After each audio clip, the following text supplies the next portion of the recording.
Looking for the best astrology guidance? You can enjoy an entire month of personalized astrology services for just $3.99. At Serious Joy, we pride ourselves on providing astrology enthusiasts with exactly what they're looking for. Daily personalized inspiration that speaks directly to the heart. Sign up today and you'll receive personalized messages straight to your phone 7 days a week. And that's just half of it. You'll also get access to our exclusive members-only site with tons of amazing features. Experience the most accurate astrology service on the web at SeriousJoy.com. Hello, everyone. Welcome to Namaste Today Live. I'm your host, Sensei Christopher Witecki. And as always, I've got to sing this song. It's Friday. Thank God it's Friday. And it is indeed a good Friday for us energetically. It's been an intense week. If you don't know, I call myself a sensei, which is a Japanese word that means teacher or guide. My mission is to use the tools of astrology and numerology to help you unite with your heart, to help you learn about the star you really are, and to help you discover your unique purpose and mission on Earth. It's an honor to be of soul service. Welcome to Namaste Today Live. We are streaming with a multicast here to YouTube, Facebook, X.com, formerly known as Twitter, and LinkedIn. If you were in our super chat, please tell us where you are watching from and say hello to our community. And I'll just say hello to some people. Hello, Aim from Wisconsin. Oh my gosh, in Asheville, we have Colette. Hello, Jill Louise. So nice to see you. Oh, it's so nice to see you, Diane. We have Shannon O'Neill in Istanbul. Oh, my goodness. Oh, my gosh. That's so great. I love it. Hello, Carol. So nice to see you in Michigan. Shiva, hello. Hello, Trish in Phoenix, Arizona. Hello, Tasha in Tucson. Oh, my gosh. And hello, Facebook user in Cleveland. That's so funny. We're going to figure out how to help people have their names in the Facebook guides. But, you know, no matter where you are watching, we are uniting all of our chats into one mega chat. And that's one of the great benefits of Serious Joy. We're really heartfelt to say that we love that we bring like-hearted people together. Maybe not like-minded, but we are certainly like-hearted. We are certainly on the same spiritual path. And I'm so grateful to be here with you all. It's been a crazy week. I'll be talking about it in just a couple of minutes. Some things that I've gone through, it's been very challenging. We have a great show for you this week, folks. We have a warmongering square between the Sun and Pluto, that's happening this weekend.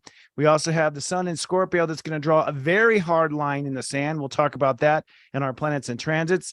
And we are building up emotionally to a full moon lunar eclipse that's going to happen on Saturday, October 28th.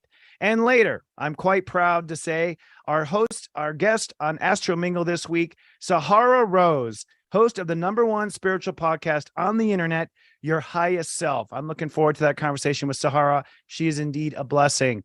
But first, before we dive into all that juicy stuff, let's take a look at the week's moods and your zodiac weather.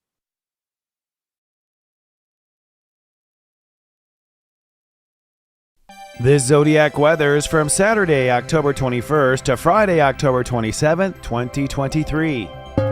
Looking at your weekend mood forecast, this weekend may be a little tense because we move forward with our relationships and it may cause some conflict. Let's drill down. On Saturday, it's sunny and courageous. Step 27 means Mars rules the day. The universe is giving you the signal to move ahead with relationship changes. And with the sun scoring Pluto and the moon crossing Pluto, you're likely to feel some major tension. On Sunday, it's overcast but conscientious. Step 28 means Earth rules the day.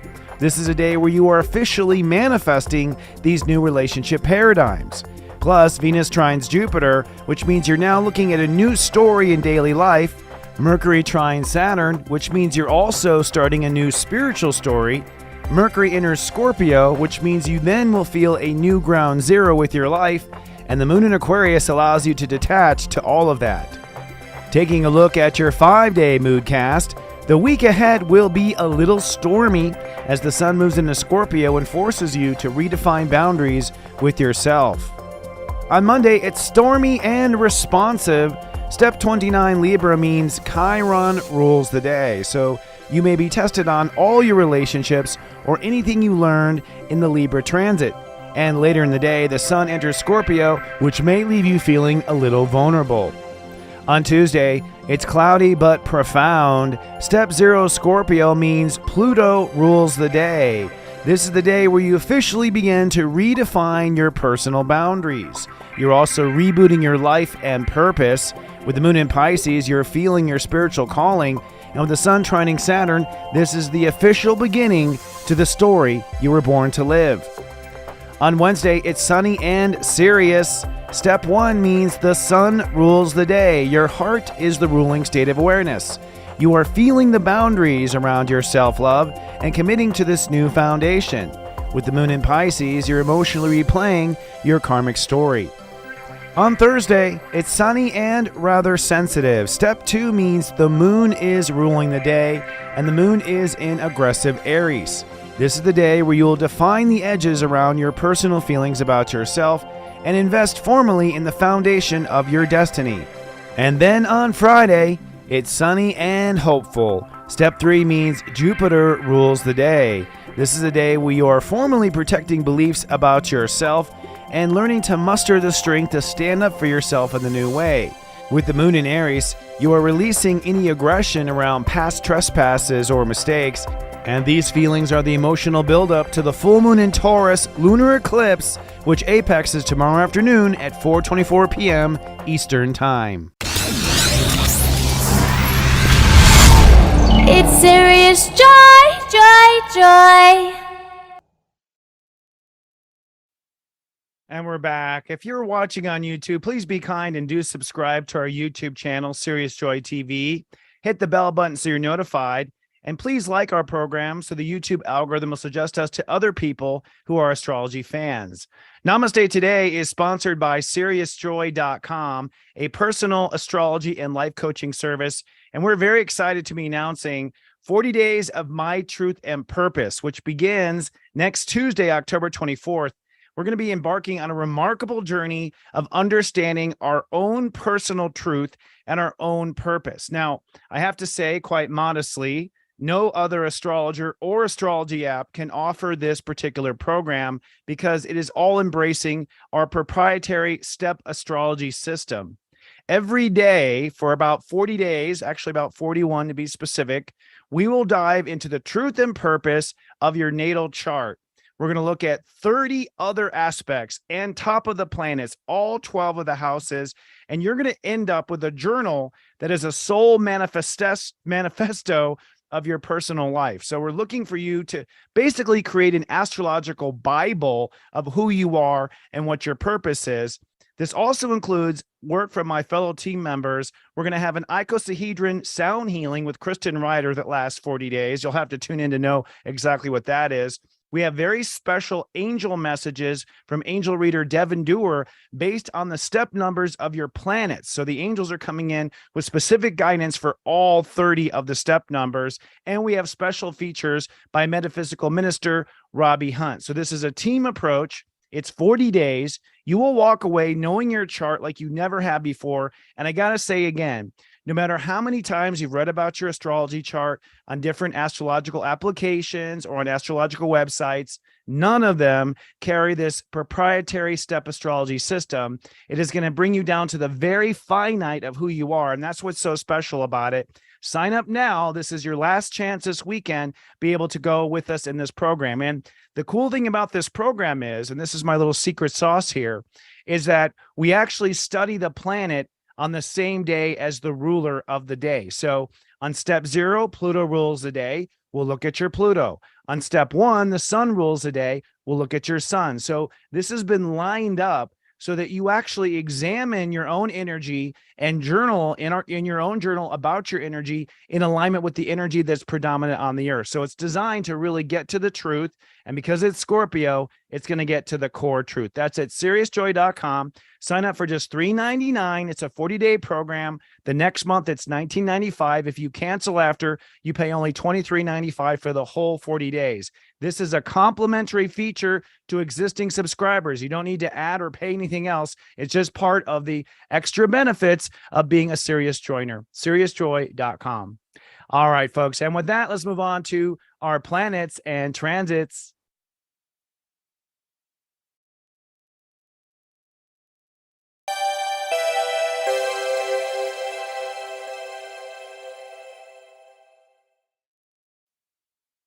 Well, folks, we're in some intense times. I don't think I have to tell you that. It's been pretty evident. And I'm just going to say right now, before I get lots of messages in the super chat, you'll probably hear my voice is a little chapped. That's from having the flu in the last week and a half. I actually had food poisoning and the flu. So I lost my voice twice in the last 10 days. And then on Monday, I broke my left foot. I fractured my left foot in two places, which looking back is pretty astrological because a broken bone is Saturn. Pisces is the foot. I literally lived up to it. I personally believe it's part of my second perfection of my Chiron return. So I'm hobbling around here. My leg is up under the desk right now, lifted and elevated. But I just want to know if y'all are having a hard time, you're not alone. It has been incredibly intense, but I am a spiritual soldier. I'm going to keep on marching on. And ultimately, that's sort of the theme of what this week is about. I want to do a big picture like I always do of where we are in the context of humanity. And I've been saying this over and over again, but I just can't say it enough. For those who are first joining us here on our show, welcome, friend. It's so nice to have you here as a part of our soul family. We are here at Serious Joy to unite the light. That is our primary mission, and to make spiritual growth profitable. That's our mission statement. We spell profitable Prophet, by the way. And we are here to help people rise in their vibration because we solely believe that the solution to the world's problems is to turn up the light. Turning up the light means turning up the love in your heart. It's that simple. It's not about doing good deeds for others per se, although that's a great thing. It's certainly not about sacrificing yourself for the greater good. That's a myth we were told for many times through history in order for us to devalue ourselves and undercut our power. But rather, I believe the path to enlightening humanity is simply raising the vibration of love in your heart. That is what I solely believe. And I've been at this for about 17 years now. I've done over 15,000 personal readings. I've had the pleasure of coaching people for 10 years or more. I have personally seen what I coach come into a reality, which is that if you can remove the fear, face your own insecurities, recognize who you are, love yourself, and raise your vibration, not only will your life change, but the lives of people around you will change. And if we can do this globally, then I think we have a chance to shifting what's happening right now. And I don't want to be the bearer of bad news by any means, but I think it's quite obvious that the Earth seems to be heading for some sort of major world conflict. It's certainly in the planets. I'll just cite my astrological citations once again. We have Pluto at 27 degrees Capricorn. That is the natal Pluto degree of the United States of America and the Declaration of Independence. That is the Declaration of Freedom and the Declaration of Changing Power. The last time Pluto was there was November 7th, 1777. We have Neptune at 25 Pisces. The last time it was at 25 Pisces was February 11th, 1860, just 3 months before the American Civil War. By the way, April of next year will be when Neptune returns to that Civil War degree, 29 degrees Pisces, which I believe is a spiritual moral crisis, Neptune at 29 degrees, which we are clearly building up to right now. You can see with Israel and with Palestine. We have Eris at 24 degrees Aries. This is the personification of chaos and strife and discord. It is the slowest moving 10th planet out there, a 500 plus year orbit. And the last time it was in this place was January 29th, 1501. So it doesn't take a genius to see it's highly likely that the world is going to face its karma with probably all the conflicts we have known in modern society. And really, it begs the question, what is my place in that world perspective? What can we do? Now, although I know we are told over and over again that we are powerless, our vote maybe doesn't matter. We have to be a billionaire like Elon Musk to make a change, or we have to stop fighting with each other in order for anything to happen. And, I believe those are maybe true, but not really the source of our power. I believe those ideas are distractions. I believe, and this is where the planets are going this week, is that it's time to get our shift in order. And what I mean by that has to do with your own personal karma, not with the world, but with yourself. If you study metaphysics, if you study spiritual enlightenment, if you study ascension, which is the focus of my personal study, I believe we're here to ascend to higher dimensions and not have to reincarnate. That's what I believe is the overall spiritual flight path. you'll find that really the only thing we are here for is to master ourself, to master our relationship to ourself, to be the highest and brightest light that we can be, to get caught in the temptations of physical reality and to rise above those conflicts, to rise above the cause and effect, to rise above materialism, and to realize that we are one spiritual unified family of love and light. And it is sort of a really what's the word?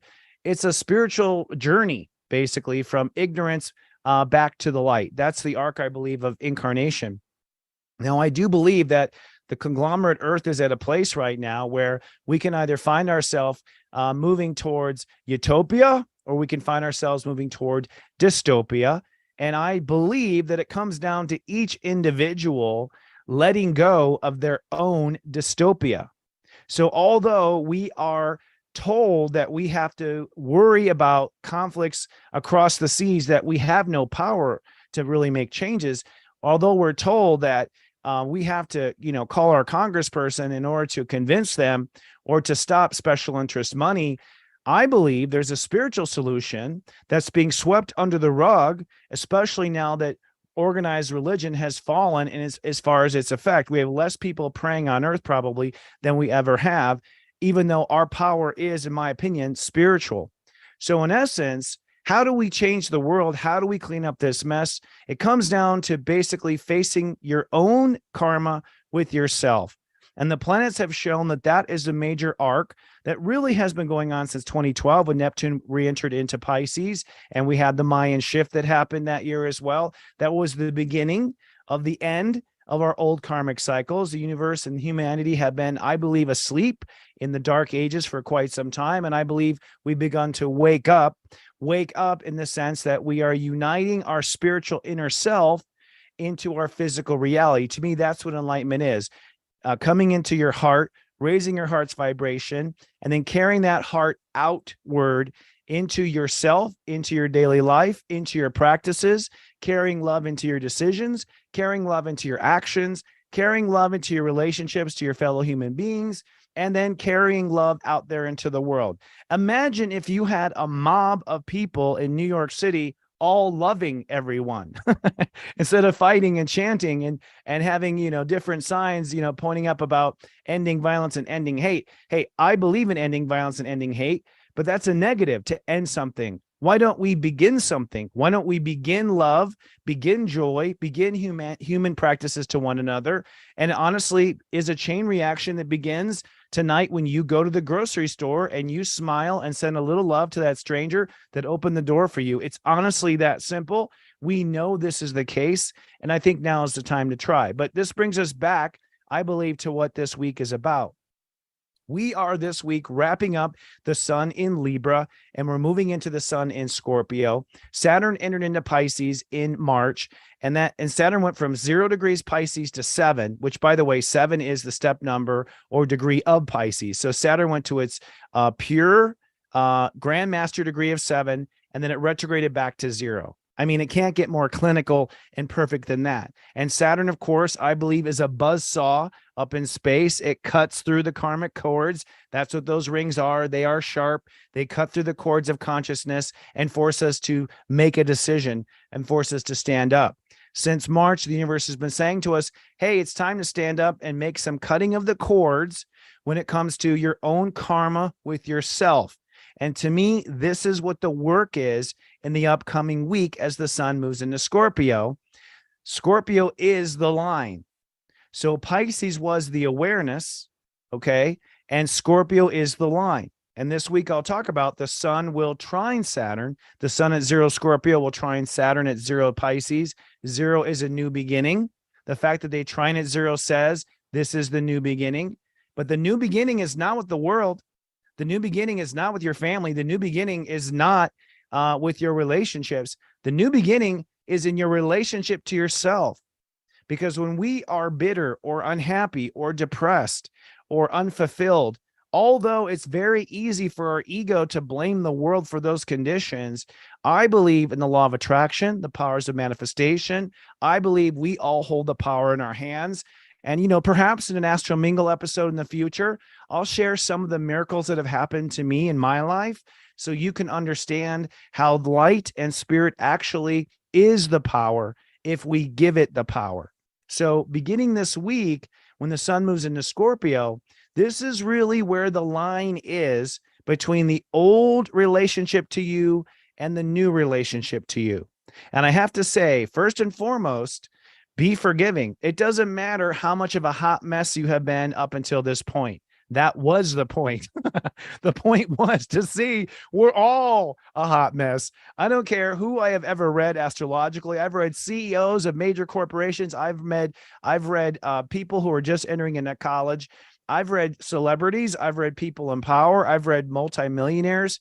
Everyone is a mess. Okay. Like I've never met anyone, maybe if I had the opportunity to meet Yogananda or a couple of those amazing spiritual people in the world, I wouldn't have seen that mess. But if you read Yogananda's book, actually, he suffered tremendously in his life as well. So let's not judge ourselves. It does not matter that you have been a mess and that you have made mistakes. And what matters is what you do now.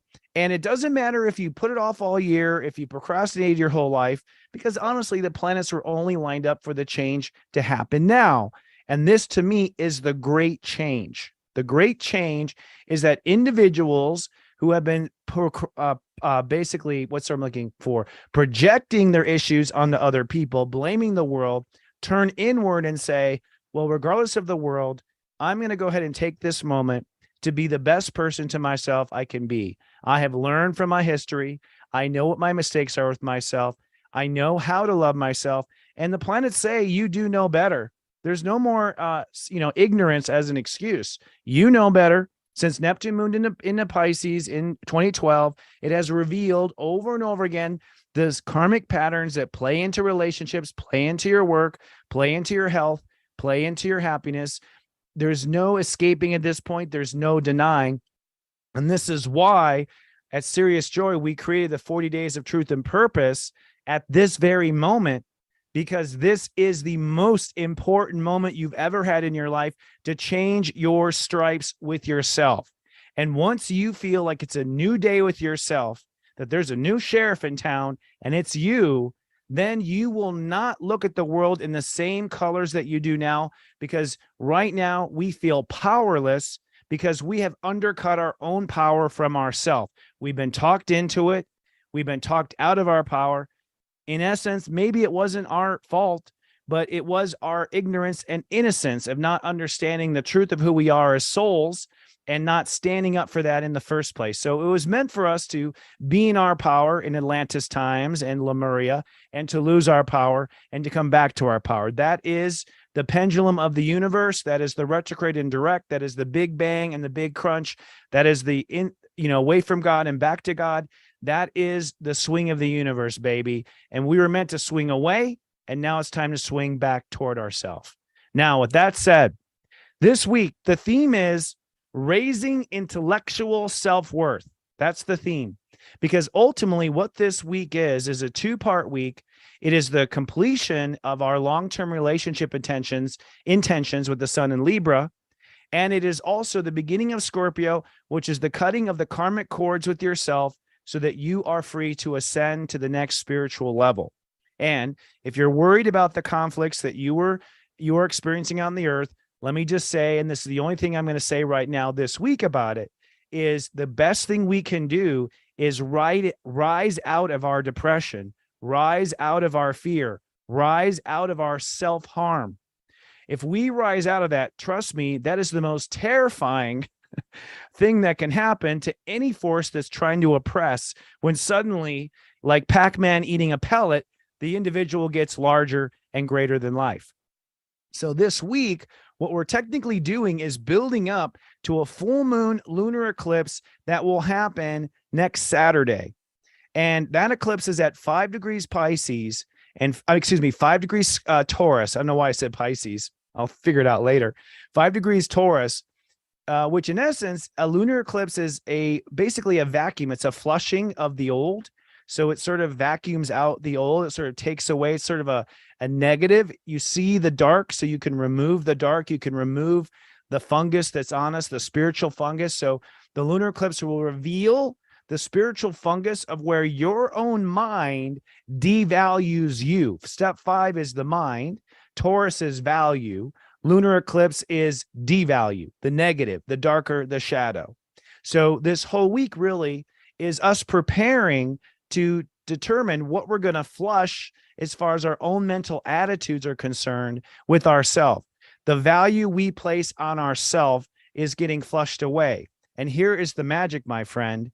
When Jupiter stations direct on New Year's Eve, which is pretty amazing, it will be at 5 degrees Taurus.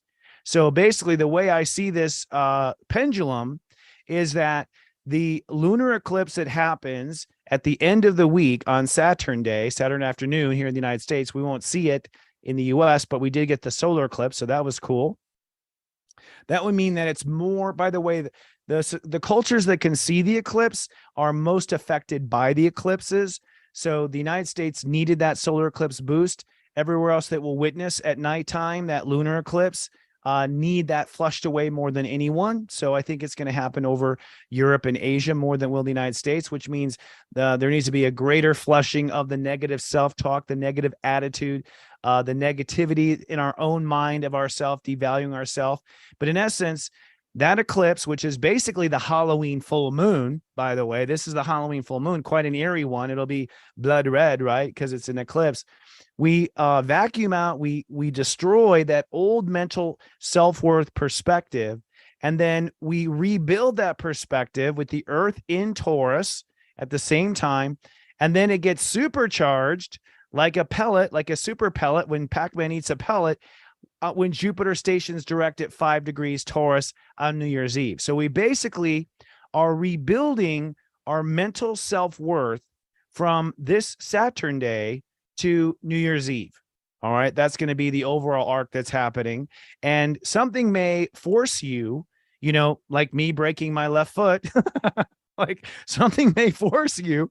If you aren't being flexible with the universe, God may body slam you down with this eclipse energy in order to remind you that you have some major reconstruction to happen in your life. So what we're doing is we're initiating a transformed integrity. That's what's going to happen. Your inner integrity is about to be transformed. And I believe this is because Saturn went from 0 to 7 Pisces and back. Saturn forced us to take responsibility with the first decan of Pisces, which is your spiritual karma with yourself.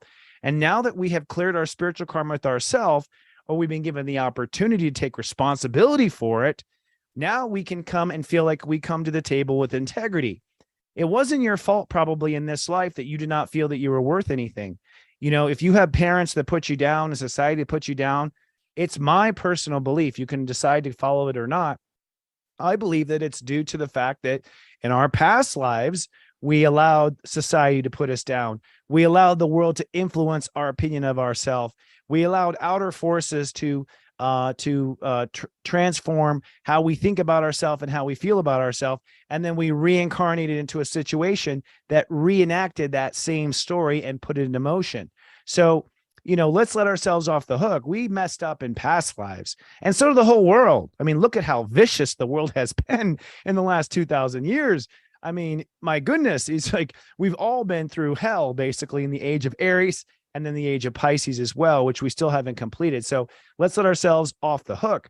But it is time to stop punishing ourselves. It is time to come up with a new reformed integrity. It is time now to really be impenetrable to outside forces. And that's what the sun in Scorpio is offering, this shield of love and light. And if we can shield our love and our light for ourselves, then we can create, in my opinion, a tidal wave of love on the earth, because we won't be questioning our self-love to begin with. So the power and the incandescence of your soul is about to get far brighter, my friend. Now, the key question of the week is, do my thoughts add or subtract value? Do my thoughts add or subtract value? It's really that simple. And if I were you, I would actually do a very intense audit of every thought. As you are thinking through the week, did that thought make you feel more valuable, or did that thought make you feel less valuable? That's really the question. And our mind programs us. That's why we have television programming. Okay. Every 30 seconds, a commercial to take a pharmaceutical. Every 30 seconds, a commercial saying you have too much weight on you. It's programming for you to buy things and buy products and buy capitalism. And we don't need to go down that portal of what that is, but you should see at least the effect of when you're told a message over and over again, how when you're in the grocery store, you notice it, right? Well, the same can be true for our own spiritual programming of ourself, our own thoughts of ourself. You can actually reprogram your brain to believe in yourself, and eventually you're going to buy it. Your mind is going to live by it. And what's the source of that truth, my friend? The source is our heart. Your heart is who you are. Your mind is just a communicator. It's just a messenger. It's just an intellectualizer of what the soul is. It's basically a tool, the mind. It's not who we are. And we have been led to believe that it's who we are when really our heart is who we are. Now, we do have Devin Dewar, who is our angel advisor at SeriousJoy.com. And we did our mega monthly event, which is coming up this next week, where we bring in the angel impressions that are the angel messages. And I always wanted to sort of mirror these for you all, because it's not what I would have come up with. It's from the angels. And what she said was that that divine recognition for being disciplined is coming up right now. In other words, the angels right now are recognizing when you can be strong and stand up for yourself. Recognizing meaning you'll get extra clues, you'll get extra sparkles, you'll get extra things. And then it's now time to creatively work through all of our old thoughts and our actions, which means to rewrite those words, in my opinion, to reconstruct that message to yourself. So if you find that a thought is negative or self-deprecating, well, be creative. Take out that feather pen and write it in a way that is brilliant, that is musical, that is creative, and that is fun and enjoyable. So again, our thoughts really are, let's say, the consciousness that we're working with this whole year, this whole week. Oh, and thank you for the note to Devin Dewar's website, by the way. Most appreciated from our community. Yay. We love that. All right, so let's look at the week, and let's look at the planets of the week. Of course, the week begins with the sun in Libra. We go from step 26 Libra this week to step 3 Scorpio by next Friday, which will be when I'm back on the air. That does mean that we are going to wrap up.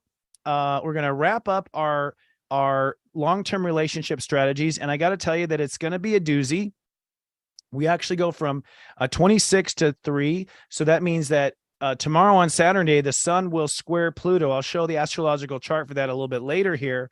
And that squaring of Pluto, I'm just going to say, maybe when we see major world conflict take off. Okay, so the Hamas attack on Israel happened right around Mars squaring Pluto. Now the sun is squaring Pluto this weekend. So I would predict that there would probably be some sort of major conflict. Pluto is a participant of war. Mars is the other participant of war. Mars is basically war and aggression. Pluto is death and rebirth. So the two sort of work hand in hand. That does mean that by moving forward with your long-term relationship agendas, I wouldn't be surprised if it triggers some sort of conflict in your family or in your community. I'm not saying go out and create conflict. I'm saying live to your truth and don't be upset about disrupting the balance of things right now. I wouldn't say deliberately go out to disrupt. No, not a deliberate disruption. I'm just saying we can't sit here and worry about how doing the best thing for myself or doing the best thing for my family is going to upset the homeowners association. Okay. Sorry. This is a great time with Pluto and Capricorn. It's time to declare how conscious is going to happen. I got to tell you, if you've been watching me for years, I'm very curious how long people have been watching me. I've been mostly saying there'll be a day where it's important. There'll be a day where it's important. This is the day. This is the day. We're out of time. You must stand up for what your relationships are, what your unions are with light. So we launch at the beginning of the week our union of light.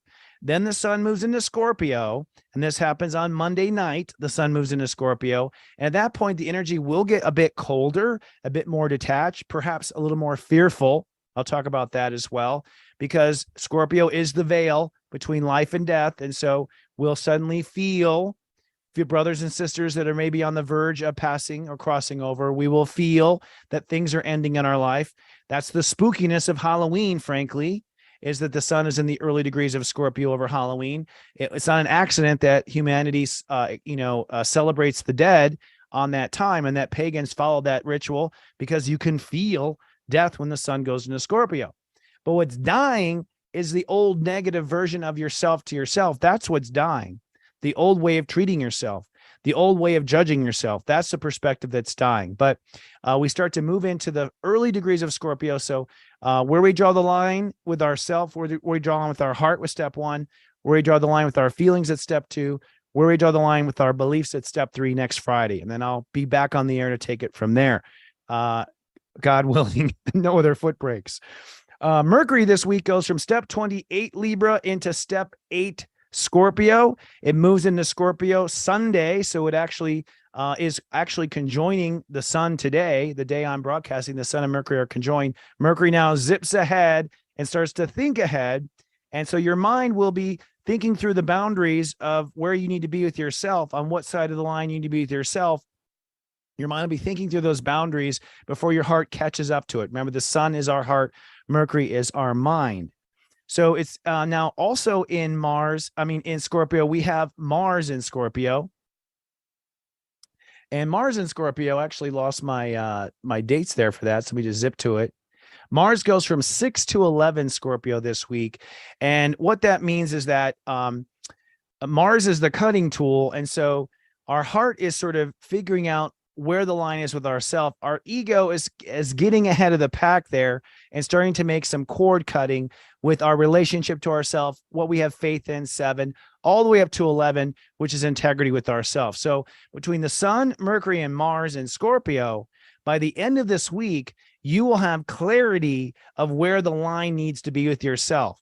You may not actually at that moment or necessarily be willing to follow through with it, but you'll be knowing where to draw the line with yourself by the end of the week. Now, emotionally, the moon this week, the moon moves through 4 signs. It starts in Capricorn. The moon is currently in Capricorn right now, and the moon will cross over Pluto. So here's the weird thing. Yes, tomorrow on Saturn Day, the sun squares Pluto, and the moon actually crosses Pluto while the sun is squaring Pluto. How is that for cosmic timing? So we are going to feel some sort of gunfire, I think. It may be a shot that's heard around the world. Again, I'm all for world peace. I am not saying that this is what my heart wants, but it does look like this is what the world has been basically on the plot for, maybe for many generations. But there will be, I think, some sort of an ending and a beginning that we feel cosmically with the moon in Capricorn. It will feel serious. Then we'll be in a little bit of emotional detachment and perhaps shock on Sunday and Monday as the moon is in Aquarius. So we'll be sort of detaching and feeling where we belong. So I'm predicting on Sunday and Monday, you're starting to feel where you belong. And let me just say real quickly before I get into that, the powers that be are trying to get us to take a side. And I am just putting out there, I'm on the side of love and on the side of God. So when they say you're either on this side or on that side, I say none of the above. I'm on this side, the side of love and the side of God consciousness. That's the side I'm on. So I put out there a challenge, if you can, to not take a side other than love and God, and not fall into this divisionary tactic that we see happening on the planet right now. Let's be in a unify under love and understand that all of humanity must prevail. But there will be, I think, a lot of pressure to take a side on Sunday and Monday. Tuesday and Wednesday, the moon moves into Pisces. And so we start to process our spiritual growth. We start to feel how far our soul has come, how far we have gone.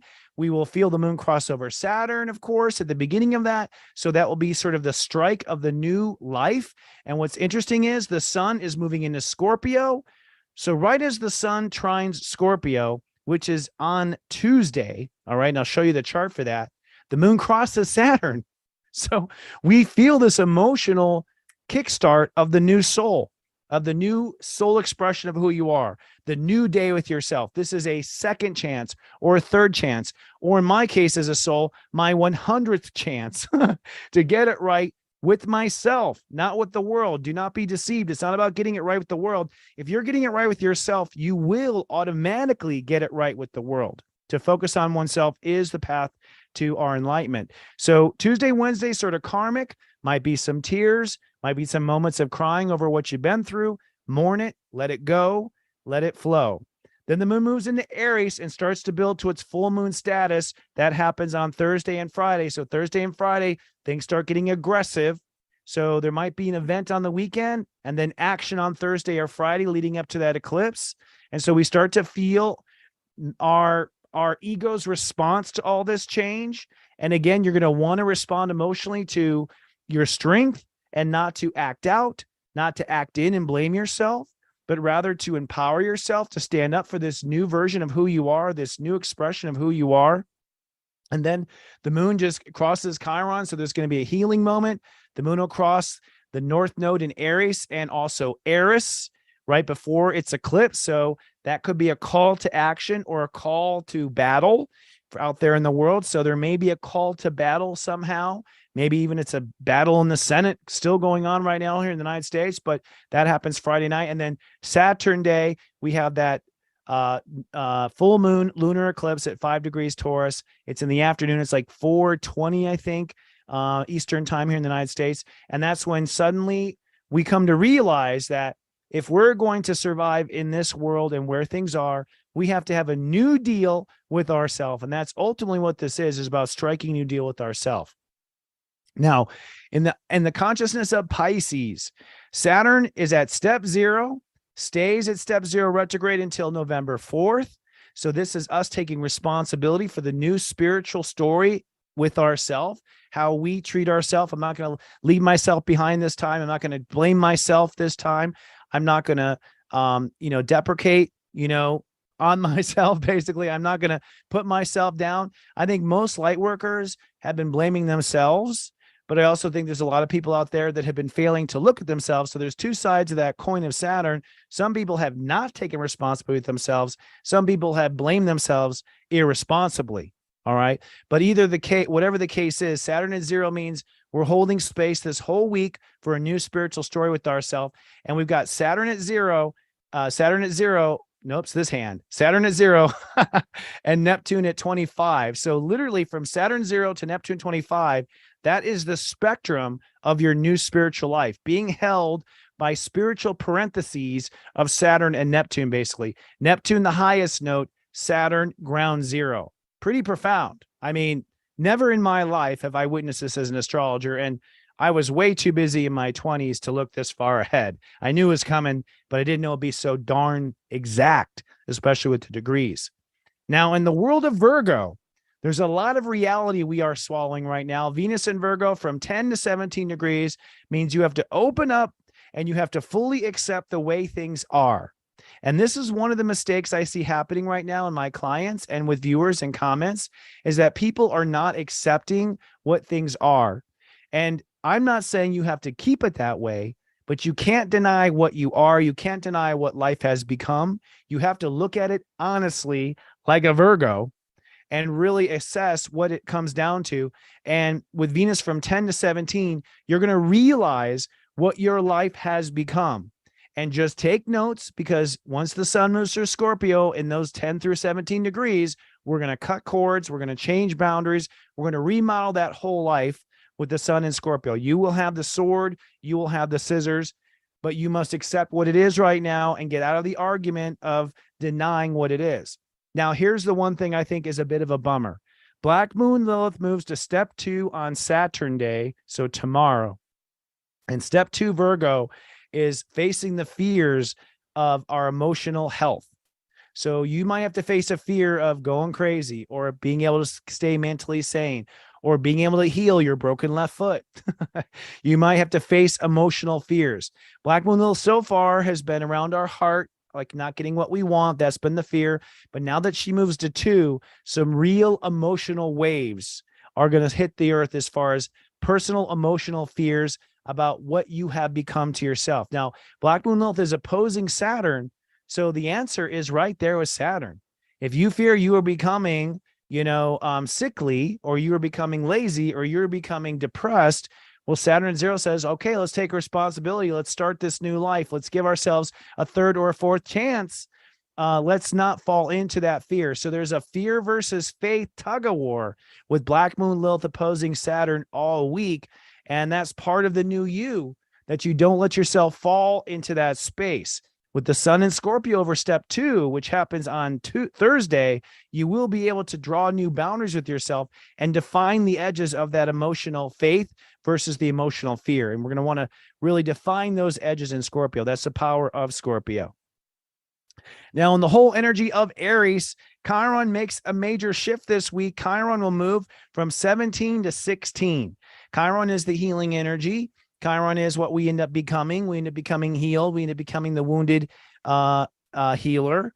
Going from 17 to 16 means we're no longer healing, making bad decisions, 17.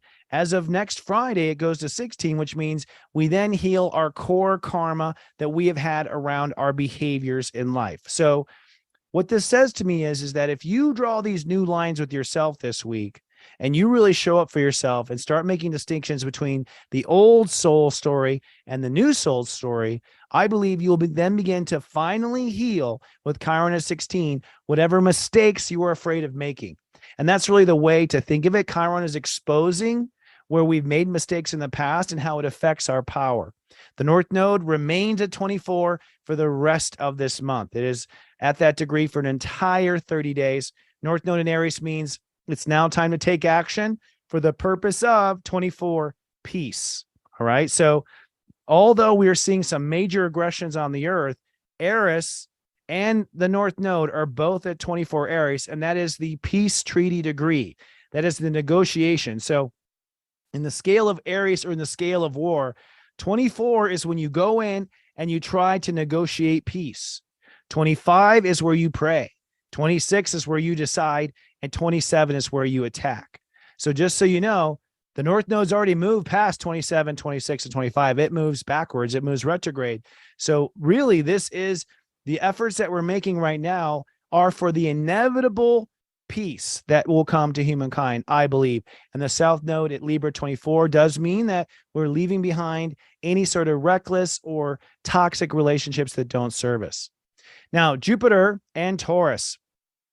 With Jupiter and Taurus, Jupiter shifts degrees this week, goes from step 12 Taurus to step 11 Taurus.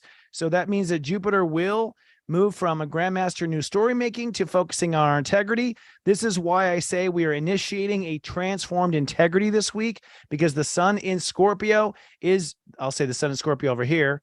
Let's see, my hands are, sun in Scorpio over here, backwards of my camera thing. The sun in Scorpio is opposing Jupiter in Taurus. So that opposition of the sun, where we draw the boundaries, the sun drawing the boundaries, and Jupiter, where we're learning, Jupiter 11 is integrity. That means that ultimately, and that goes into 11 on Monday, by the way. So most of the week is this opposition to Jupiter. It ultimately is the opportunity to draw the appropriate boundaries with yourself here on the Scorpio side, and then manifest Taurus, new beliefs, Jupiter, about your value, Taurus, and your integrity, step 11. So this whole week is initiating a transformed integrity, mostly from that sun opposing Jupiter all week. Uranus has retrogrades back to step 21 tomorrow, and 21 is when it starts to get fun, sorta, but it does mean that we're now going to start crafting a different belief about what to manifest in the world going forward, with Uranus now at 21. And then lastly, but not leastly, Pluto at 27, now direct in Capricorn. Again, this is a major deal. It has not been at 27 Capricorn since November 7th, 1777, which was the lead up to the American Revolution. It is now forcing transformation of boundaries, Pluto, when it comes to World Action 27. If you remember, Pluto did station direct right around the Hamas-Israel conflict. So I think it is the big proponent of transforming world power. Again, the last time was the birth of democracy in the 1700s. So before we talk about how this affects you, why don't we screen share here and look at a couple of charts and take a look at what the charts are showing, because I think it's important to do education and show how things are flowing. Here we go. Let's share that same screen. Keep streaming. We have the miraculous Sahara Rose. She's such a delight. She'll be on Astro Mingle here shortly. It's going to be a great interview. So the first date I have is the Sun square Pluto. That's on Saturday, October 21st. So that's tomorrow. The Sun squares Pluto at 10:09 a.m. Pacific time. As you can see, the sun is at 27 degrees, and it's a pretty powerful position of the sun here. Notice white Lilith at 28, by the way. White Lilith is the solution to black Lilith, black moon Lilith. 28 says, hey, the new uniting of the light, the new teams of light that are forming, light workers coming together in order to both work and send their message. Very much what we're trying to do here with Astro Mingle. That's the solution. But on this square, we have the sun at 27, Mercury at 28, conjoining that white moon Lilith. And this ultimately means that it's time to now move forward with your long-term relationship plans to unite the light. So move forward with uniting the light. And look at this. It's going to square Pluto.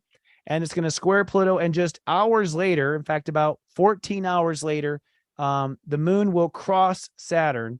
It's 1 degree every 2 hours. That's the moon, one step every 2 hours. So there will be an emotional follow-through to this. My suspicion is that this could be some sort of announcement. We get some sort of news about some sort of action that's going to happen. And then 14 hours later, we have an emotional, worldly response. So this is probably the most worldly dangerous aspect I see. Notice beliefs changing. Uranus has retrograded back to 21 degrees at this point. Jupiter is still at 12, both net to a 3. That means our beliefs will change about what reality will become or what will manifest into with Taurus. Neptune, of course, at Grandmaster step 25, which means that fate is changing. We still have a dilated yod here going on between Uranus and Neptune. Some powerful stuff here. Venus at Grandmaster 11. Stand in integrity with yourself, ladies and gentlemen. The next key date is Sunday, the next day. Real quick one here. Mercury trines Saturn on this key date. Mercury at 0 degrees Scorpio trines Saturn at 0 degrees. This is the drawing of the line. This is what's most amazing to me. Let me just get close on this so we can't deny it. The Mars at 7 degrees. So this literally is our thoughts to our ego from 0 to 7 degrees Scorpio. That is ultimately the new spiritual life from 0 to 7. 7 is the spiritual number. That is the soul's number is 7. So when we draw this line, Saturn at 0, 7 right here, Saturn is at 0 in the sign of 7, Neptune. So Saturn's saying, okay, it's time to take responsibility. And from Mercury from 0 to 7, Mars, are you kidding me? Drawing the new spiritual, and that's the moon in Aquarius. I don't know where to sit with myself. Moon in early degrees of Aquarius. I'm not sure where I belong with myself. You know, progress will be uncomfortable. Let me just say that right now. Get comfortable with being uncomfortable. You've been this toxic side to yourself for probably 2,500 years or more. So standing in the light and love and accepting yourself is going to feel weird, especially for me. Let me just tell you. The next key date happens later that day. Venus trining Jupiter. Venus moves to 12 degrees and trines Jupiter at 12 degrees. 12 is the story of our life.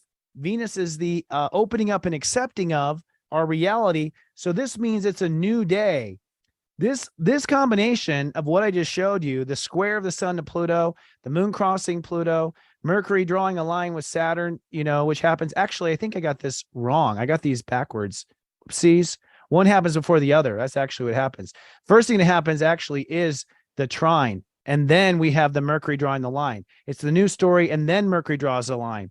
So, but putting this all together, what I'm getting at is it really makes me think some major world event may happen because we end up drawing this new line with ourselves, which is sort of like buckle up, buttercup kind of moment with Saturn and Mercury trining.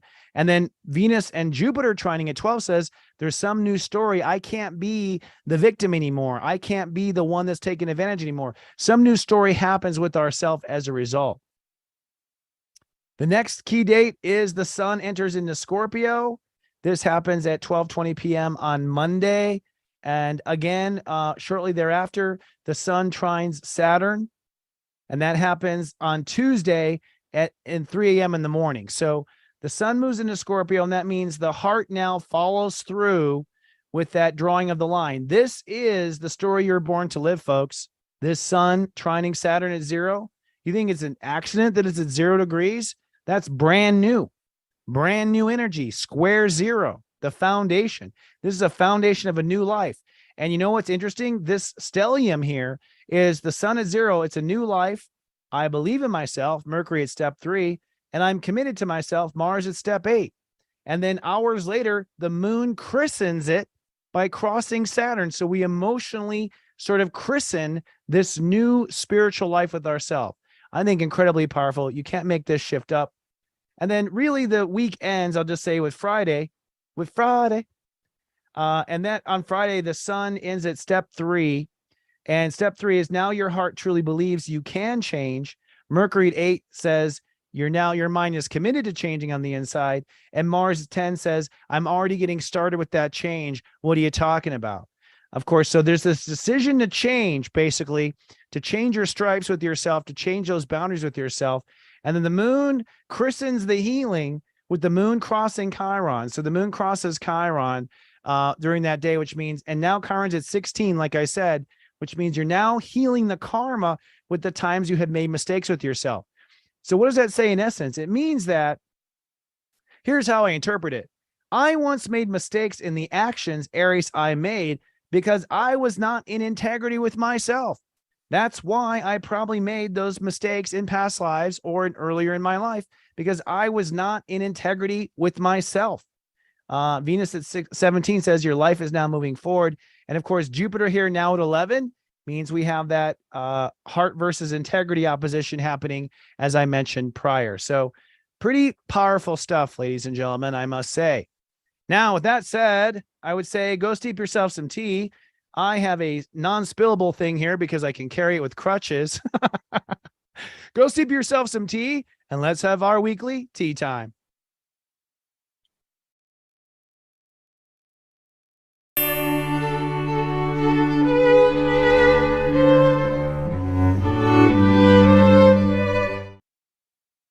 All righty. It is now time for our tea time segment, which is my version of horoscopes. I think we should all listen to our horoscopes over a nice cup of tea. And this week, I'm going to dive into for all 12 signs, and then we'll have the wonderful Sahara Rose on. I'm so excited. She's a bright light. This week, I'm going to give you some, for each of the 12 signs, sort of this transition that's happening. We're going to talk about where in your life you're manifesting relationships. That manifestation, remember, happens from tonight until we go into Scorpio, which is going to be late Monday afternoon, around noon on Monday. So between now and noon on Monday, you are mastering your relationships. Okay. Mastering your relationships means you take the high road, you shake hands, you make agreements, spin on it, shake, whatever your policy is. And you stay true. I do believe this is the uniting of the light. I do believe this is the creation of the new spiritual team. I do believe it is the, they say in 200,000 light workers on the planet or 144,000 light workers on the planet. I don't know if that's true, but I do believe there's a sleeping energetic giant that I believe is going to rise up here by the end of Scorpio. And so I think we're making those alliances right now. And even Serious Joy is making a lot of alliances right now with other people who are on the same mission. So where you are mastering your relationships, then I'll tell you where this might create a power conflict with Pluto at 27 degrees when the sun squares Pluto on Saturday, like I just showed you. There's going to be a power conflict. A conflict means, okay, a square basically is like an intersection.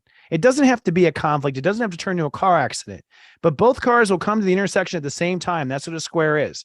And what happens is one has to stop, one has to yield, one has to let one go first. There has to be, you drive around one or whatever.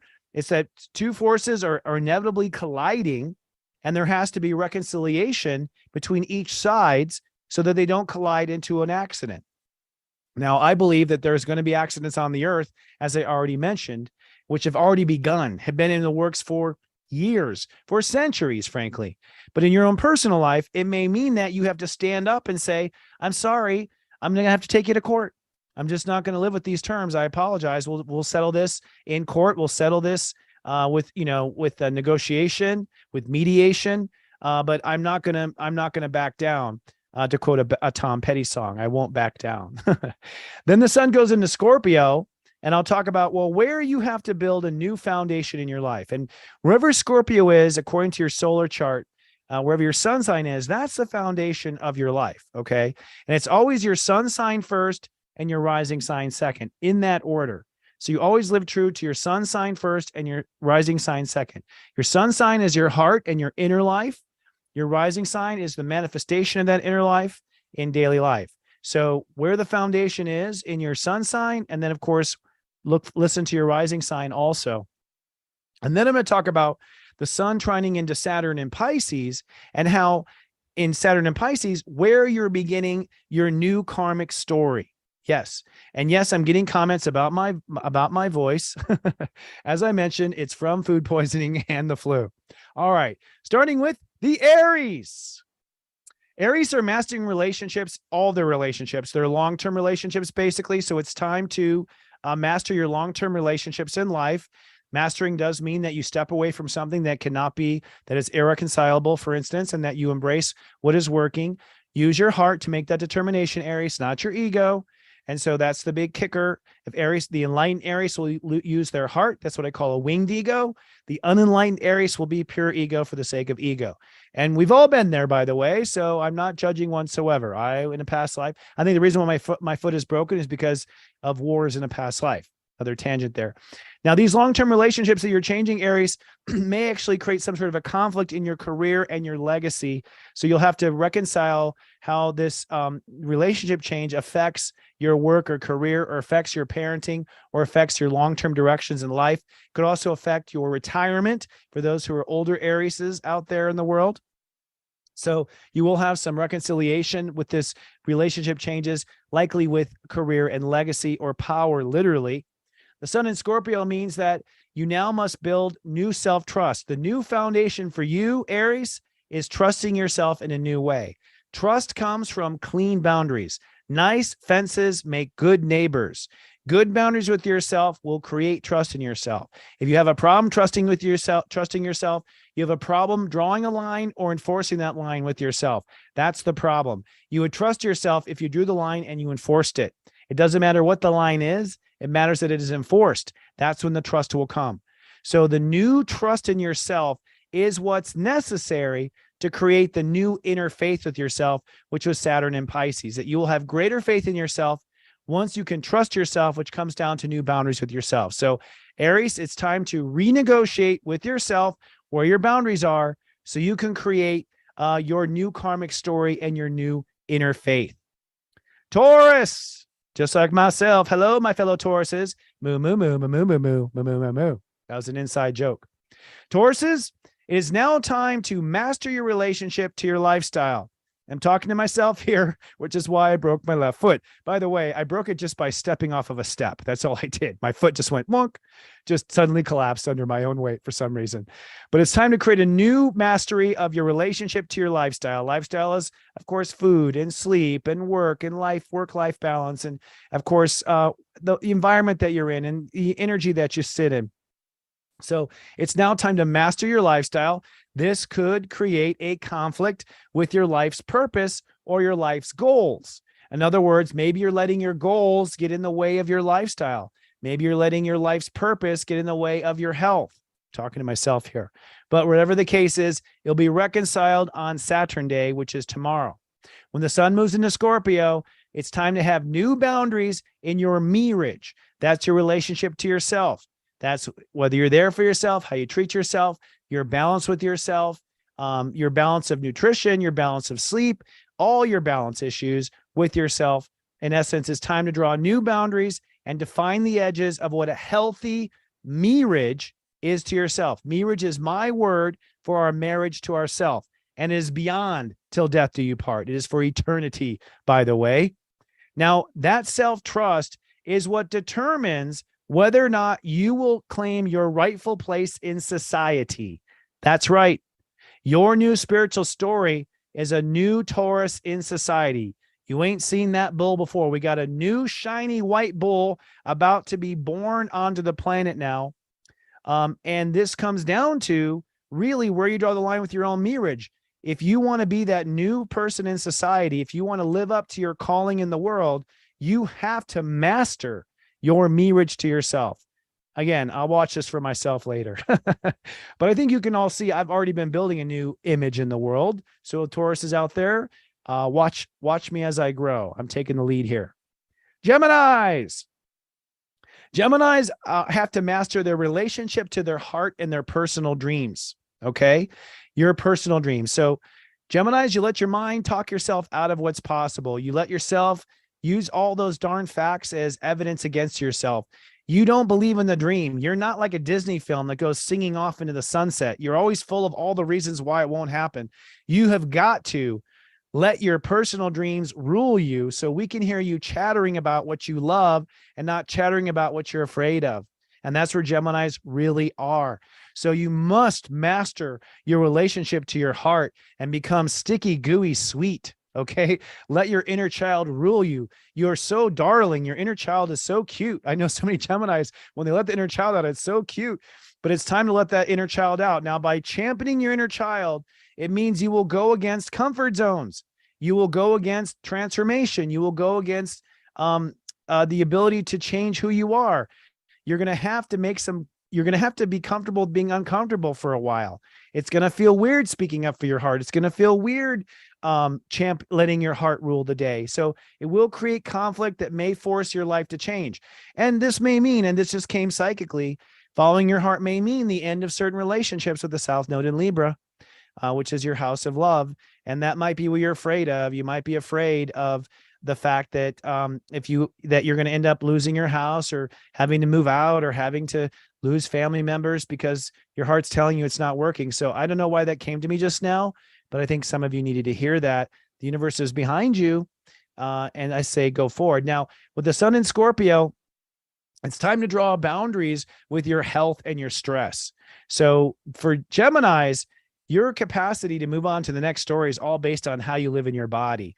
You've got to make your body come first. You got to make your health, your sleep. That also means lowering your stress. Geminis, you hype up your stress by your thinking. You make it worse by your thinking. And so you have got to lower your stress and start drawing boundaries. And that means going to bed earlier, boundary, eating nutritious, boundary, work-life balance, boundary. These are all boundaries. So you have to change your boundaries with your health. Now, the sun trining into Saturn later in the week means that this is what's necessary for the career you want. So if Geminis want that career, their destined career, if you want your success, the planets are saying it comes down to where you draw the line with your health and where you draw the line when it comes to your stress. That trine between the sun and Scorpio and Saturn and Pisces is saying that the line you draw will create a new career.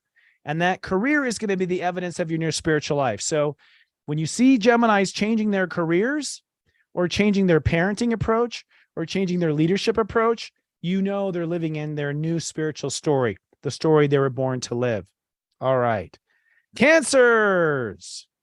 All right. And we're going to take a little drink here. Speaking of health.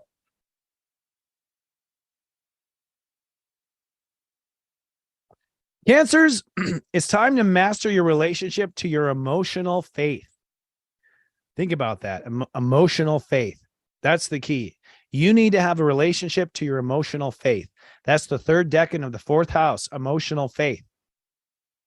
Emotional faith is that you go with the feelings of faith instead of the dark side of the moon.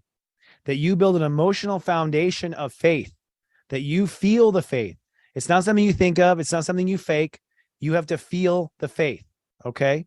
So it's about building emotional faith, mastering relationships to emotional faith. And guess what? It's going to create a square to long-term relationships. If Cancers step into their emotional faith, it's going to put any toxic relationship on check because they're used to you putting your feelings aside or you falling into your fears and then chasing after them. So if you're having issues with toxic relationships or you're not getting the attention of the person you want, this says that by stepping into your emotional faith, you will break and create tension with any toxic relationship. And I would say if y'all are in a relationship with a Cancer this week and they step in their faith and it pisses you off, you were the problem. Okay. I'm just going to put it out there. And so it's time to shape up. I think Cancers have tolerated enough. And frankly, we need you in other places, but you have to step in your emotional faith and own that faith in order to be where you belong on the planet. Now, the sun in Scorpio means you must protect self-love. Self-love must come first for Cancers. You must draw boundaries and put your self-love first. It is the classic archetype or story of put your oxygen mask on first before your children. I know so many Cancers who drive without a seatbelt and put their hand out to stop, the inertia of their child. It's just like That is the issue right there. Okay.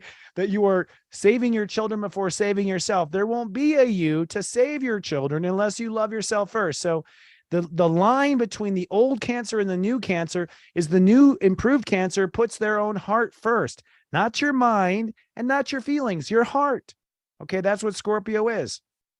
So once you draw the line with self-love first, then you will be able to believe in yourself. And that's what the new spiritual story is with a Cancer. What the planets are suggesting is if a Cancer can't believe in themselves, it's because they are not putting their self-love first and they are not standing in their emotional faith. That's why you can't believe in yourself 100%. That's why there's doubt. So draw boundaries around self-love and step forward into believing yourself. Leos, this is a good one. It's time to master the relationship to your brilliant ideas. Leos have the capacity to be creatively brilliant. That is, of course, if they are loving themselves and their spiritual things are all in place. But the universe is saying it's now time to master your strategy, master your brilliance, step into your brilliant ideas. It's time to embody your brilliant ideas and whatever creative genius is within you. Okay. So this also means master communications, master classes, master teachings, which I guess is a master class. I'm not being very creative myself here, but it does mean it's time to move forward with your master plans and your master message. I have a Leo rising. You probably noticed in the last 3 weeks, I've been stepping into my master message for the world. Now, this is going to get probably in conflict with your lifestyle habits. Your lifestyle habits have to change, Pluto and Capricorn, for you to live out these creative ideas. And those lifestyle habits may be spending too much time on Twitter, reading what everyone says, or it may be consuming substances that are not healthy for you. It may be overworking. It may be watching too much TV. Whatever it is, you have to reconcile the conflict between your great ideas and the lifestyle you have been living in order for this to be pulled off. That's between now and Tuesday. Hurry up. Okay. Now, the Sun in Scorpio means you must draw appropriate boundaries regarding your feelings about yourself. Your feelings about yourself is ultimately where things get out of hand because you have that lion's thorn in the paw where you start feeling bad and you don't know how to pull yourself out of it. You go to the dark side of the moon, basically what happens. So you must protect your feelings about yourself, which means you don't let public opinion interfere with those feelings about yourself. You don't let your family interfere with feelings about yourself. You don't let your own thoughts interfere with your feelings about yourself. You build an iron dome, okay, around your emotional foundation energetically, and you protect your feelings about yourself. With the Sun trining Saturn at 0 degrees Pisces, that is the key to trusting yourself. The new spiritual age for Leos is the new Leo has unbreakable trust in themselves. Okay. And what the planets suggest is why have Leos lost their trust in themselves? Because they have emotionally sloppy boundaries with letting their feelings be interrupted or disrupted by other people, family, friends, reputation, social media, etc. And of course, probably not pursuing your brilliant ideas because of those emotional sloppy boundaries with yourself. So get it in line, Leo. It's time to lead. Virgos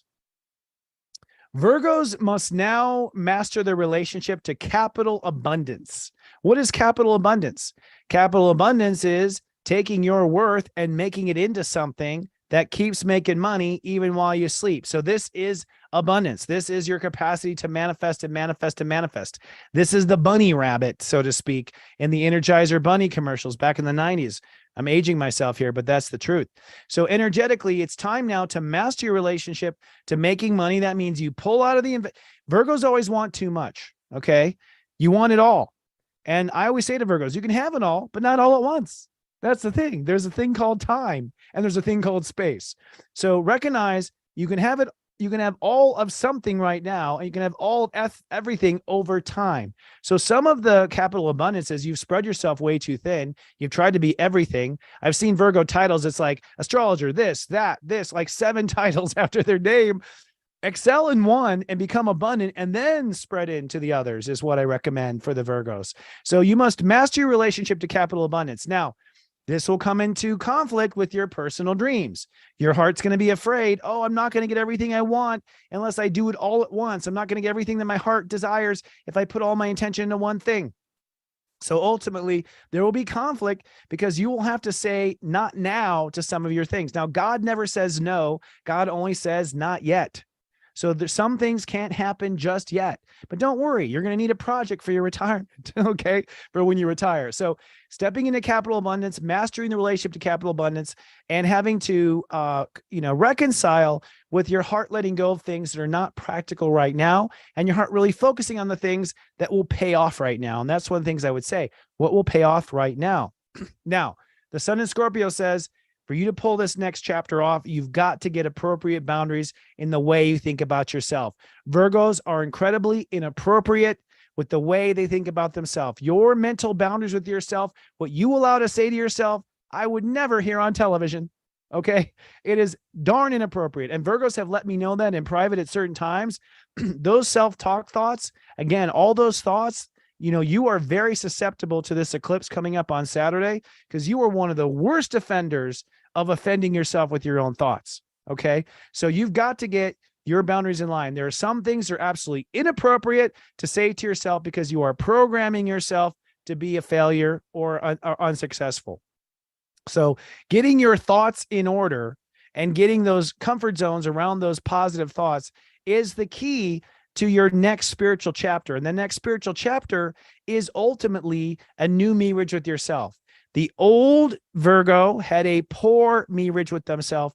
The new enlightened Virgo has a great marriage with yourself, that you will be positively married to yourself. That's the new spiritual story for Virgos. And what the planets are saying is it comes down to really the way you think about yourself. You get your thoughts about yourself in order, and your marriage will be top notch.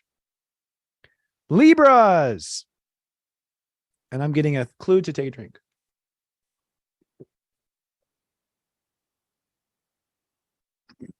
Yes, the eclipses have been very hard. I resonate with that Facebook user number 2014567. Just kidding. Libras are, this is a big one, Libra, because it's your birthday. Happy birthday, by the way. I know it's been a tough year for Libras. This is about a new story about who your character is, who you are and who you are not. Okay. You are getting into this new character about who you are and what that story is. Not who you will be, who you are today. The actions you will act on today, not one day you'll be, who are you right now? That's what you have to master, who you are right now, what you will do and what you won't do. You won't do windows, but you will scrub tiles. Okay, whatever that happens to be. So it's time to get that character story in order and to quit compromising on that character to please others. Okay, that's the core. That Libras would be like, well, maybe not, like in order to get along, like take one for the team. You've taken so many for the team. You're now the team mascot. Okay. It's now time to be the coach, which means you live up to the character you were born to be. Now, this will create conflict with your home and your family and your emotional security, because that is very courageous and unlike the way you normally are. And I know you're courageous, but only usually after you've been knocked down 3 or 4 times and you get back up. It's usually a response, not an initiation. Initiation is Aries, Libra's response. So it's time to put that bold character out on the line to be who you are, the star you were born to live, and realize it's going to be emotionally uncomfortable. It's going to make family members not happy. It's going to go against the way people see you, and it's not going to be what people expect of you. And that's okay. So you got to get used to being an uncomfortable emotional seas for a little while to be this bright new character that you are. It's a disruption that was meant to be. That's why your family chose to be. They chose to see you come into this light. Even if they say they don't like it, it's the story they need to watch. Now, as far as your enlightenment's concerned, it's time to draw boundaries around self-worth. Self-worth can no longer be negotiable. You must create ironclad boundaries around your self-worth. That means you know what you're worth and you know what you're not worth. Self-worth is also knowing, I always say the way I own what I'm great at is by owning what I suck at. I suck at certain things. There's things I'm horrible at. Ladies, I'm not a very good cook. I order out. I'm a Taurus. I'll take you to the best restaurants in the world, but I'm not a good cook, but I'm a damn good astrologer. Okay. So it comes down to owning what you're good at and owning what you're bad at. And that is the clean boundary for you. When you get your self-worth in order, then your life will be in order because you have been fluctuating. That has been a stock market that's been going up and down, an stock market. It has been crazy. The Dow Jones has been performing better than you. Okay. When it comes to self-worth. So with the sun trining the Saturn, it means that by claiming that self-worth and owning that self-worth, you will in fact change your new spiritual story, which is a new life. So Librans are probably going to be in a new life. They're going to have probably new house or new lifestyle or new job or new routines. The new spiritual story for Libra is a new life, but it also is new health. So if Libras, you've been having health issues or your body has been screaming at you about certain things, the only way you're going to lower that stress, you're going to lower those health issues, is by owning what you are worth with the sun in Scorpio this week. That is the defining key to transforming yourself. Scorpios, this is a big one. It's now time to clarify and master your relationship to God and heaven. And this is a big one because I got so many Scorpios in my life right now. Scorpios don't always believe that God has their back. In fact, they quite often look at the evidence and say God does not have their back. But the truth of the matter is, of course, God has your back. This is all a lesson that you had to learn. But you're not going to go very far by yourself. You need the power of God behind you, like all of us, and you have to embrace and open up to what that means. Now, I don't care what that means for you. If you are an atheist, it comes down to mathematics, then worship math. If you are, a Christian, then worship Jesus. If you are Jewish, then worship Muhammad. It doesn't matter what your vision of God is, but that you are close to God and have a close relationship to God. And that is what God Universe is saying is the important piece of Scorpios really thriving right now, particularly for what God is about to put you through, which we'll talk about in another episode. I'll leave that dangling clue there for you to make you tune in. Now, this will create sort of attitude issues with yourself. It's going to create a conflict. It's going to create a conflict with your plans. That means your mind's going to want to sit there and say, but, all these buts, okay? And all these shoulds. Well, don't should all over yourself and don't but all over yourself either, because you have to surrender to the faith. So basically what this is saying is you've got to choose faith over your mind. You got to choose faith over your attitude. Otherwise, you won't make it to the next chapter. You're just not gonna. I call spirituality and faith the spiritual clutch when you're changing the gears. You can't be grinding the gears with all the facts and what's happened in the past and, get out of that. You use a strong mind to stay in control of things because you're the one that quite often has to pull the lever and make the hard call. So you have a very strong mind, but that strong mind can work just as much against you when it comes to changing. And the only way to surrender that mind is to go with what you have faith in versus to listening to what your mind is jibber jabbering about. So Scorpio's attitude is on the decline because their faith is on the incline.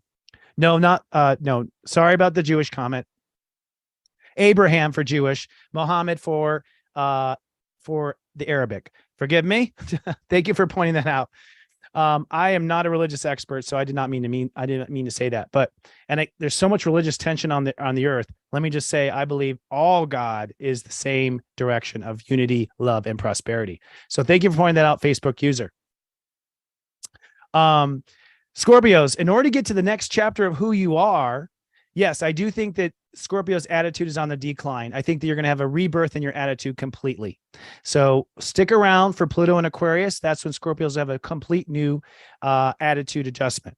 Now, for you to get to the next level, Scorpio, and I love how it's in Scorpio that I skip over boundaries of religion. It's like, fuck. The sun in Scorpio means it's your birthday and you have to draw new boundaries about where you draw the line with yourself when it comes to how you respond to yourself. So there are appropriate responses with yourself and there are inappropriate responses with yourself, Scorpios. And that ultimately is going to be what transforms your story. Your story with Saturn in Pisces is ultimately a new love story with yourself. Scorpios are here to fall in love with themselves all over again.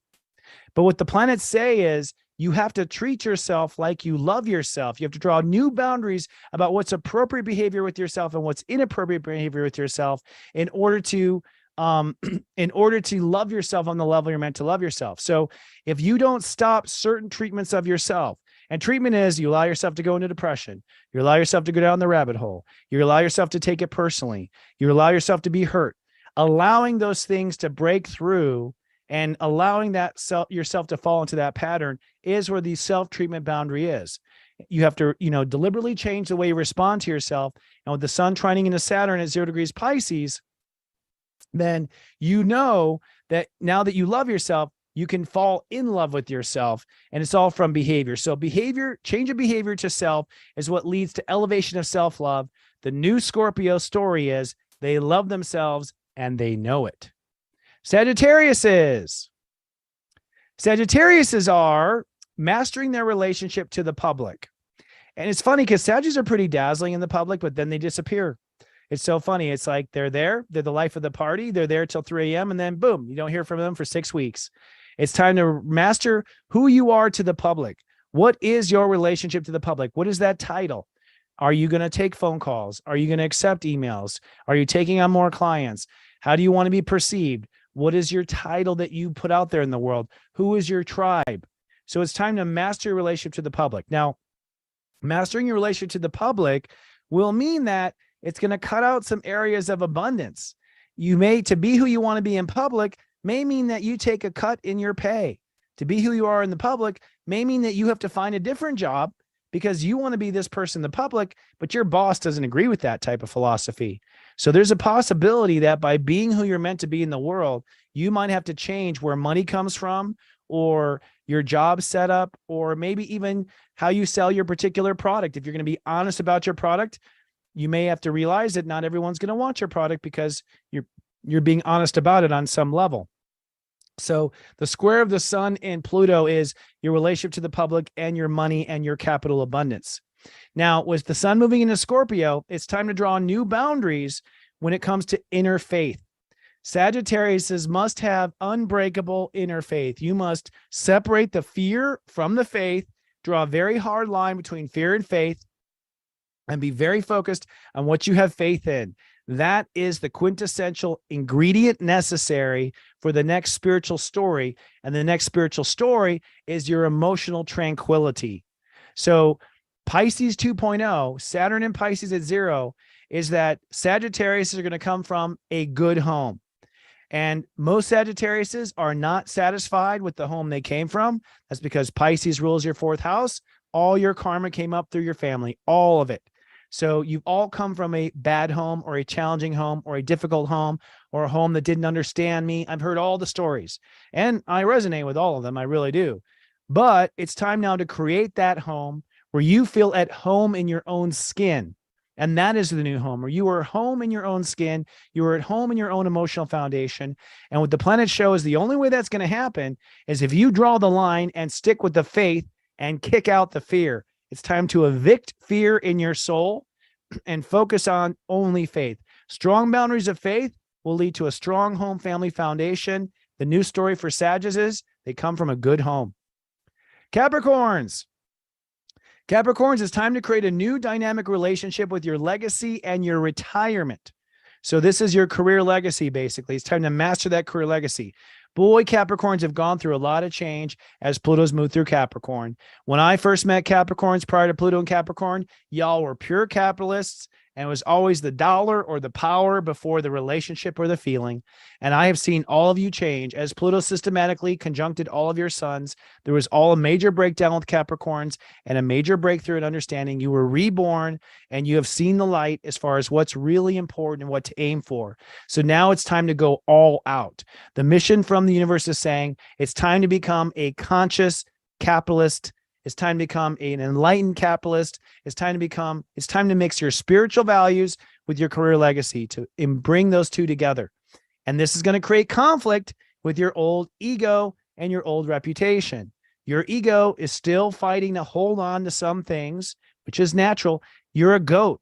You were meant to hold on to the edge of something to the very, very end. Look, have you ever seen a goat, how it sits over the edge of like a terribly high mountain? You have a lot of courage to stand on that ledge. So your ego is some of the most stubborn egos I've ever met because you hold on to the very bitter end of that edge. And so you're going to have to trust and surrender that ego and realize you will get it your way when you work with God consciousness, when you work in co-creation. You can't be the only goat on the mountain. Remember King of the Mountain? We were kids. We used to push each other off and be King of the Mountain. It's now time to have a whole mountain of goats, lots of goats. So by living this new legacy, it's going to be in conflict with your ego. It's going to be in conflict with your character. Now, the new Scorpio boundaries has to do with your social belonging. There are places your heart belongs and there are places your heart doesn't belong. And I think I've seen this in lots of variations. I've seen Capricorns who've been sort of kind of closed people out and have been very elitist and been very closed as far as where they belong. I've known Capricorns that try to sell to everybody and try to like be everyone's friend and try to rule the whole economy or the whole world. So your boundaries of where you belong and don't belong, which is based on the heart, by the way, your heart is what determines where you belong or don't belong. That ultimately is where the boundary is drawn. So as soon as Capricorns know exactly where their place is in the world and where their belonging is in the world, then the sun trining Saturn means that you will think of yourself in the right light. So the old Capricorn, the hard Capricorn, ultimately means that your old self is one that did not think of yourself in the highest terms, or you let yourself fall into guilt, or you let yourself fall into worry, or you let yourself fall into negative spiral thinking. We're just sitting there biting your nails, worried about how things are going to happen, or feeling guilty about mistakes in the past after it's already been done. So what the universe says is when Capricorns are clear on where they belong and their boundaries are very clear about where they do belong, that also means claiming where you belong in the world. Then the way you think of yourself will elevate to the level that it's supposed to be, that next spiritual chapter. All right, Aquariuses. Take a little break here.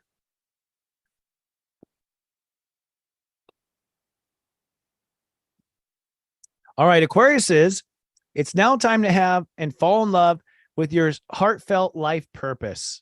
So Aquas, you've heard me say this over the 17 years I've been on camera.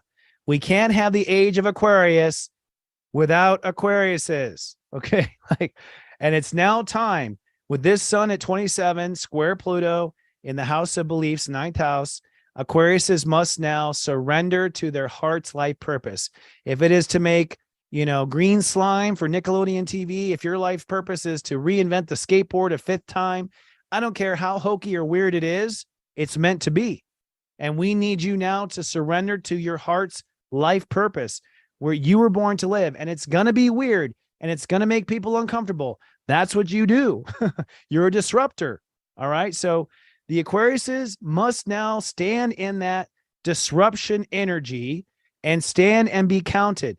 This is going to create conflict with your relationship to your faith and God. You're going to be afraid that you'll be punished for this. You might have worries that some past life thing will happen again, that you'll get burned on the stake again or nailed to the cross again, whatever that past life memory is. So it's going to create conflict with your past life memory. It's going to create conflict with your faith. It's going to create conflict with your relationship to God. You're going to have to reconcile that God made you that quirky and God wanted you to be that way. Of course, God makes no mistakes, none. Everything that's a mistake is actually a lesson in disguise. So you must follow your heartfelt purpose now, and we won't have the age of Aquarius if Aquariuses are hiding in some dark room somewhere, not really standing up to be who they really are. Now, the sun in Scorpio says that you must now be very disciplined with yourself. This is the thing. Your self-discipline is where you lose your path, okay? Because Aqua will be like, yes, I'm on it. I'll be there. No problem. And then the day of the thing is like, oh, I'm going to text them. I'm not showing up. It's like an Aqua will bail at the last moment. They will not follow through and not be disciplined in order to get there. Their boundaries are a little bit whimsical when it comes to self-discipline. So you must be disciplined with yourself, not to the world. It's that you follow through and brush your teeth. It's that you do it for yourself. That's where the discipline has to be, with yourself. And if you're disciplined with yourself and you follow through to those boundaries you made with yourself, everything else will fall into place according to the astrology. Now, the sun in Scorpio is trining Saturn in Pisces, which is self-worth. So what the planets are saying is your self-discipline is what erodes your self-worth. You don't feel worthy? Probably crappy discipline. You don't feel like you deserve it? Probably crappy follow through discipline. Probably sloppy boundaries with discipline is keeping you from really owning what you're worth. The new spiritual story for Aquariuses is they know what they're worth. They know they are priceless, but you won't be able to look that employer in the eye and say you were priceless if you were late this morning. Okay. And that's what it comes down to. So if you nail those boundaries shut with your self-discipline, you will in fact raise your self-worth, and you will take your rightful place in the age of Aquarius. And then lastly, but never leastly, the Pisces. Pisces, you must now embrace life transformation. And the thing about this is it's going to be uncomfortable. You're not going to want to follow through with it. You're going to not like it when you get started. You're going to want to turn around and swim back the other way. But you must now embrace changing your life right now. This is important because with Saturn and Neptune in your sign, you are meant to go to your highest level now than you've ever been on your whole life. I don't care if you're a 95-year-old Pisces listening or a 19-year-old Pisces listening. This is the highest the universe has ever offered you to be out of your monk and the spiritual junk in your trunk. So you have to embrace transforming your life. Transforming the way you live or how you work or how you love or how you make love. You know where it needs to happen. I don't have to tell you, but it's time. And what this is going to do is create conflict with your social reputation. When you come out of the closet of whatever it happens to be, yes, the world's going to question. When you suddenly drop out because you're meant to be somewhere else, or you stop going out drinking with the buddies or the girlfriends, yes, it's going to create issues in your social reputation. You're going to have some conflict in your social reputation as a result of life transformation. Just bite the bullet and jump in the pond. The water is fine. Now, with the sun in Scorpio, you must have unbreakable belief in yourself. Because your belief in yourself waxes and wanes like the moon, you are constantly not very consistent because you are inconsistent with your belief in yourself. So the sun in Scorpio says, ironclad belief in yourself. And just like self-worth, it's just the same. It's like believe in yourself where you believe and admit where you don't believe. Like, I don't believe in myself to be a great cook. I don't. I could be, but I'm not now. So you own what you don't believe in yourself. That's how you own what you do believe in yourself. You make it very clear. There's stuff you don't believe in. Fine. And there's stuff you do believe in. Fine. Make a fist of that. Make it very important. Now, this belief in yourself is what's necessary to create your new behavior with yourself. So what the planets are saying is, if you can't stop a bad habit, it's because you don't believe in yourself. If you can't start a good habit, it's because you don't believe in yourself. What the planets are saying is a lack of belief in yourself is preventing you from becoming and acting like the new fish. So it's now time to elevate to a higher spiritual place by being very, very clear on where your boundaries are with believing in yourself. I'd say out of all 12 signs, Pisces are about to change the most powerful. So everyone else watching right now, let's all take a snapshot or a selfie, but a opposite of a selfie, a eufy of our local Pisces. And let's see in 6 months where they are. I think it's going to be incredibly fascinating. All right. That wraps up the tea time segment. Keep streaming, my friends. I am now going to go to a quick little intermission, and we come back. I will have Sahara Rose, the creator of the Highest Self podcast and many other great things, in a phenomenal interview. Keep streaming. She'll be right back, and so will I. We'll be right back.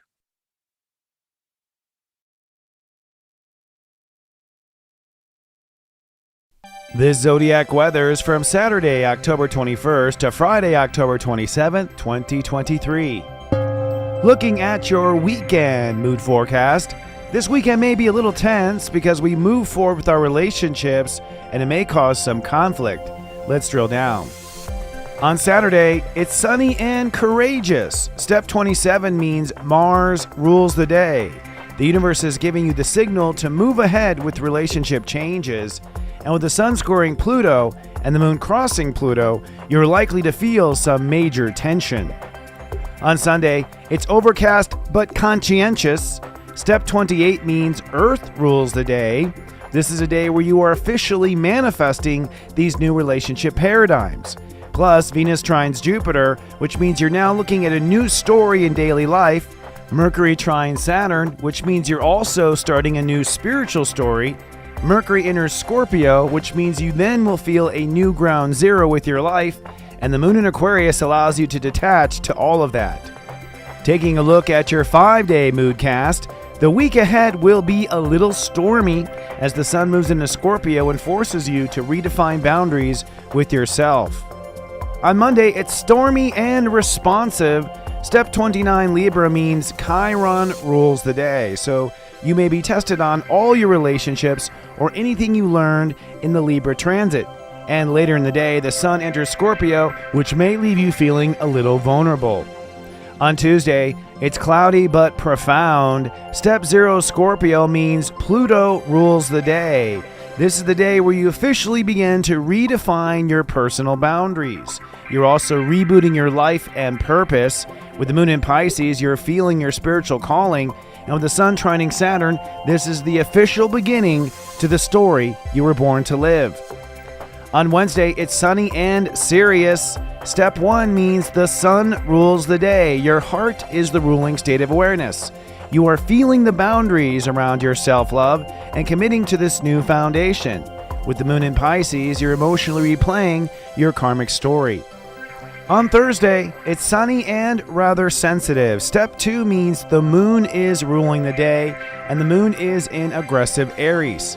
This is the day where you'll define the edges around your personal feelings about yourself and invest formally in the foundation of your destiny.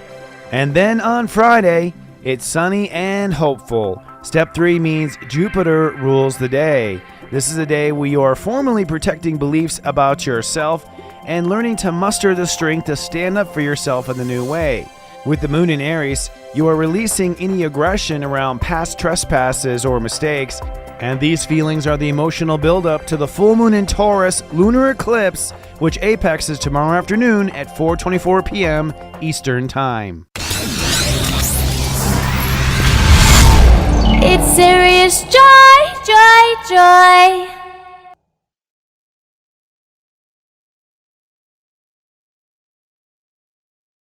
Having trouble with indecisiveness, stress, or managing your feelings? If yes, you're looking for Serious Joy. Serious Joy is a predictive astrology service that is so amazingly accurate, you have to try it to believe it.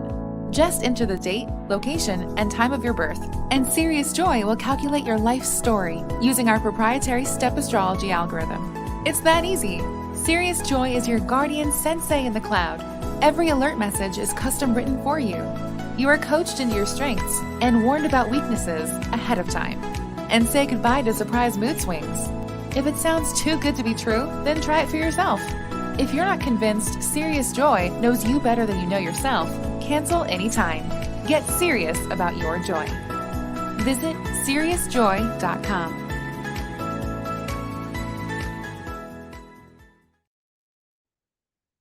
Hello, everyone. Welcome to Astro Mingle, my new podcast where I discuss and interview stars in the present or the future who are light workers and making changes on Earth.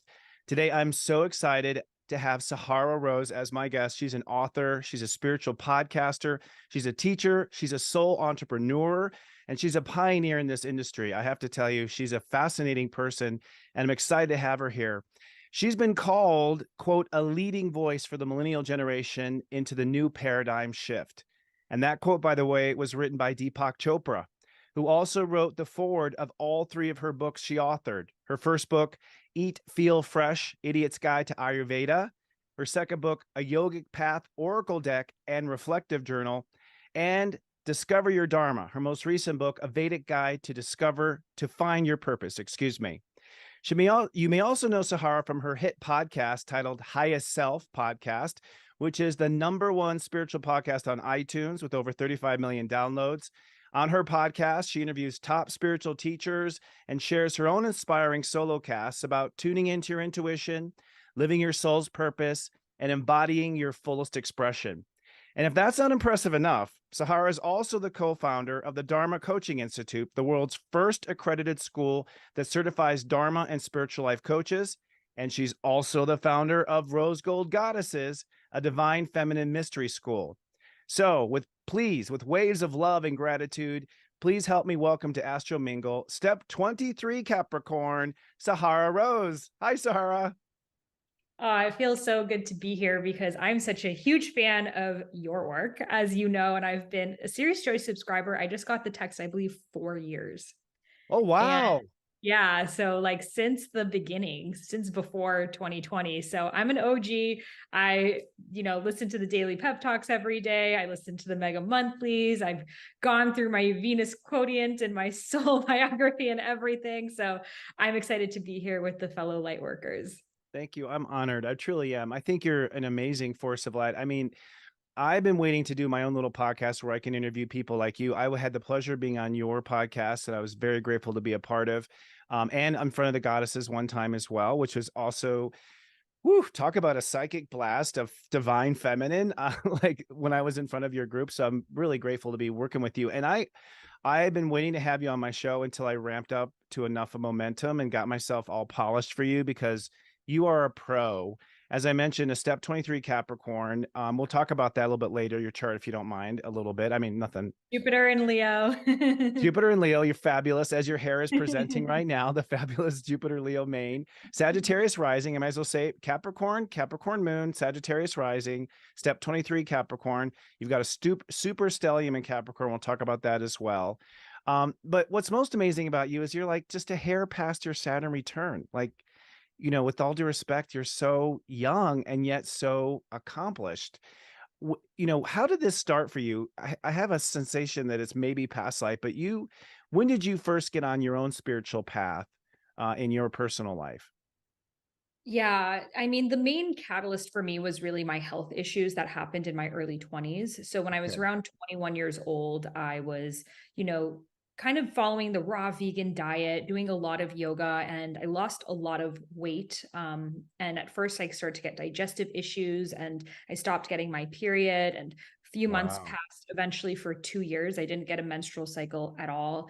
And then when I went to doctors and got blood tests, they said my body had gone into perimenopause. So they said Whoa. yeah. Did So they they have said a that cause for it? I mean, was there a diagnosis or? they're like, we don't know. So you just need to be on hormone replacement therapy and also antidepressants for your digestion and just a Whoa. whole host of prescription medications that intuitively I knew I did not want to take because there was no endpoint to it. But I also didn't know what the root cause of this was. I thought I was doing everything as healthy as possible. So that's when I went on a journey of self-healing, started to study different ancient health systems, such as traditional Chinese medicine and then Ayurveda.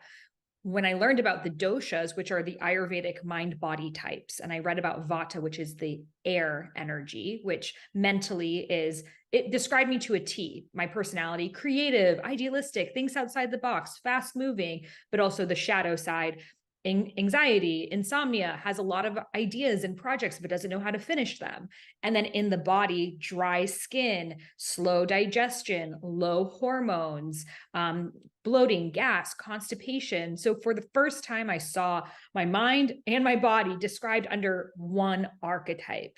So I just became obsessed with learning everything I could about Ayurveda, and then began healing myself, eventually got my digestion back, eventually got my period back, and then felt so passionately about sharing this because so many millennial women actually face these similar type of issues, especially with the toxins in our foods, et cetera. Yeah.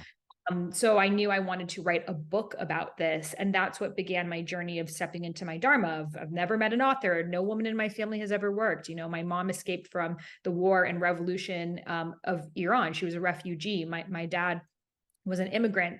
A lot of cultural conditioning and programming around the most important thing in your life is who you marry, not what you do. Mhm. And then here I am saying, I want to write a book on Ayurveda. I don't even have a book deal. They thought I was crazy, and eventually got so bad that my dad disowned me. And it was then that, I had no money. I found this girl, and she said, if you work on this retreat, you can get a flight to India. So I just went back to India. I lived in a hut, like with rats in it, $2 a night.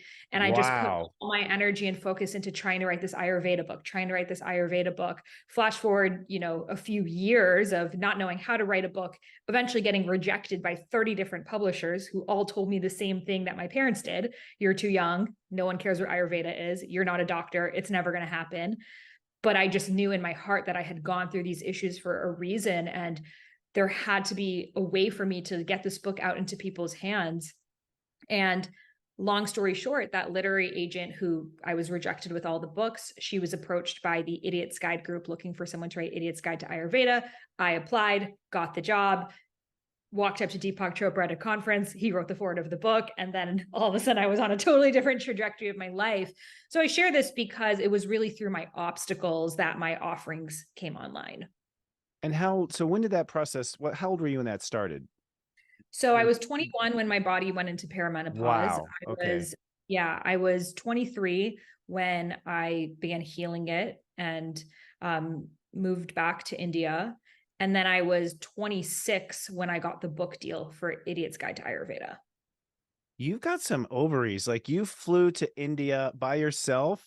Like, Yes. And I lived in a hut that, padlock little hut in South India that I would always find my underwear like halfway through the walls. And I'm like, why is my underwear in the walls? Like, no one can get in here. And I realized it was the rats trying to build their house with it. oh my gosh. And yeah, I remember one night because I was always hear the rats on the tin. It was like tin huts.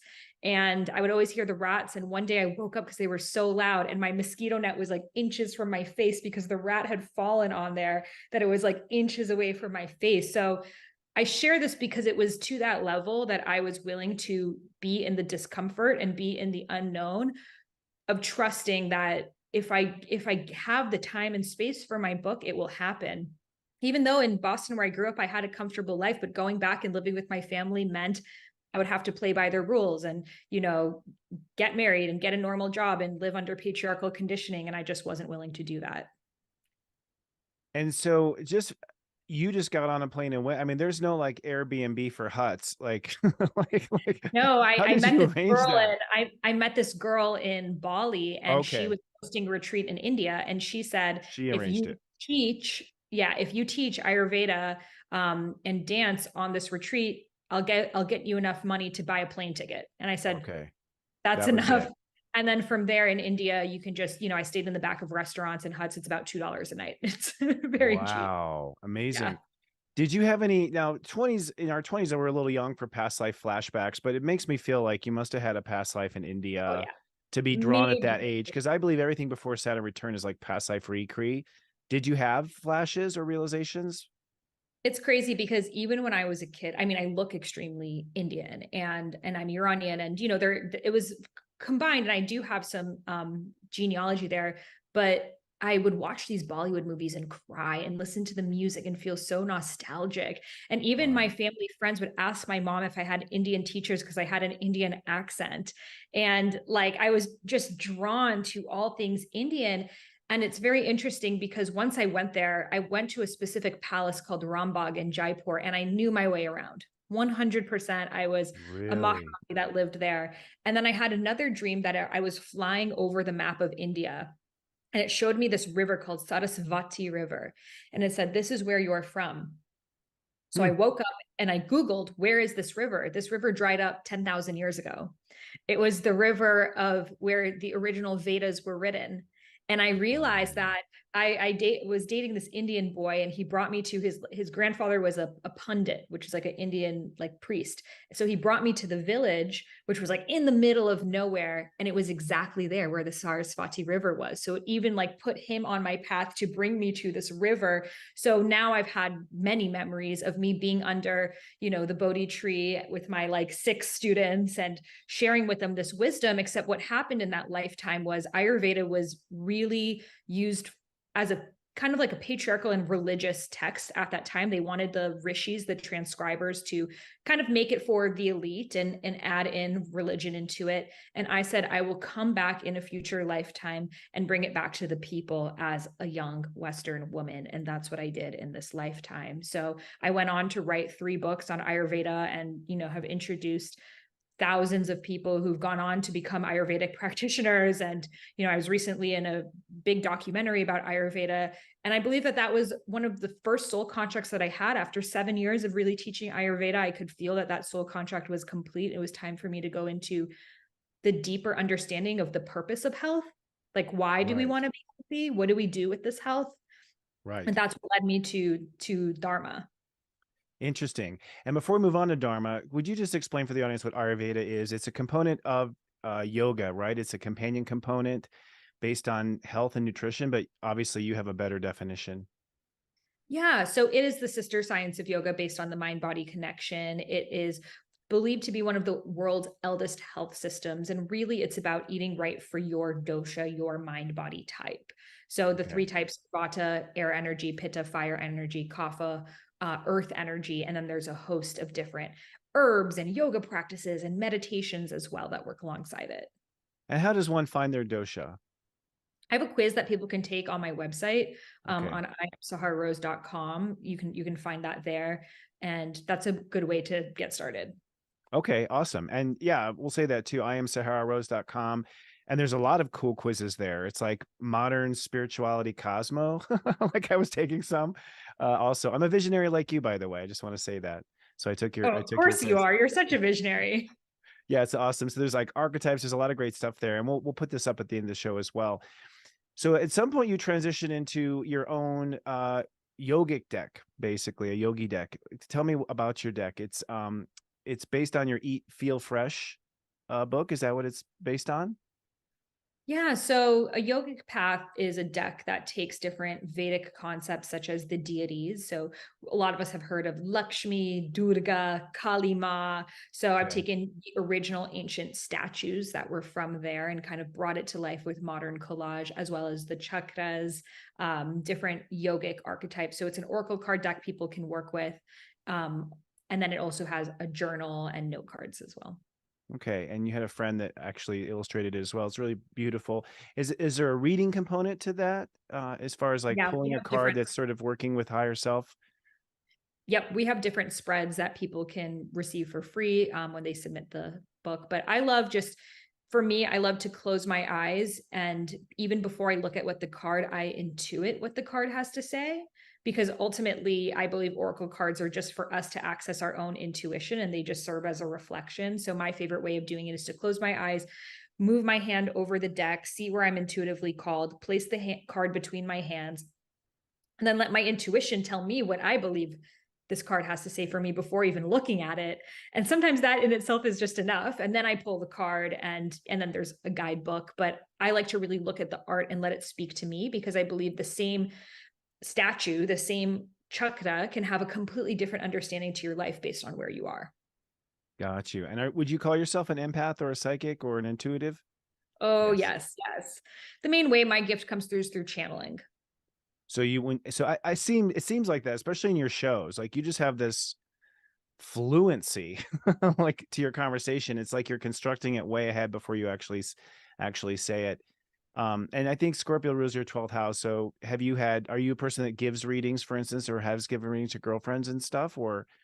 For sure. I spent the first, 7 years of my career doing one-on-one coaching with people, which will make you extremely intuitive, especially when it comes to Ayurveda. And I was doing something called truth coaching. And actually recently, the other day, I had my first mediumship experience where I completely channeled my friend's deceased father, and they had a conversation through me. So that's a new gift that came online. Oh, wow. That's pretty impressive. And actually, since we're on this topic, how did you identify your spiritual gifts in the sense of knowing it was intuition or knowing it's coming from another side? I would receive these downloads or stream of consciousness often when I'm moving, I'm walking, or I'm in nature, where all of a sudden I get streams of ideas, such as like a book proposal, or like, for example, all of my book proposals or anything like that, within 2 hours, they're complete. But I can never put a schedule and know when they're going to happen. I just have to be surrendered to the flow.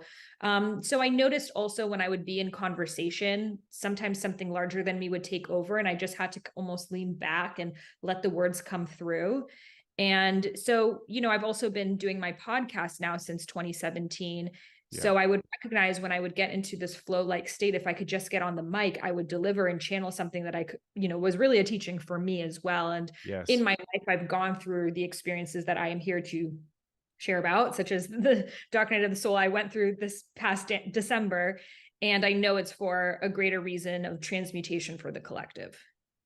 Yeah, I think I hear that over and over again. It's the same way for me. It's like you learn to sort of get out of your own way and allow it to kind of flow through you. And I found that there's like a comfort zone, a feeling that comes when we're streaming or whatever. And I learned to identify that feeling, and I knew it was from source. And I think that's a good sign for people who are on that path. It's like, if you're learning from what you're saying, like if you're learning stuff, it's not coming from you. It's a clear distinction in the voice in ourself. So you went on to move with Dharma, and explain for everyone what Dharma is, for people who may not know first.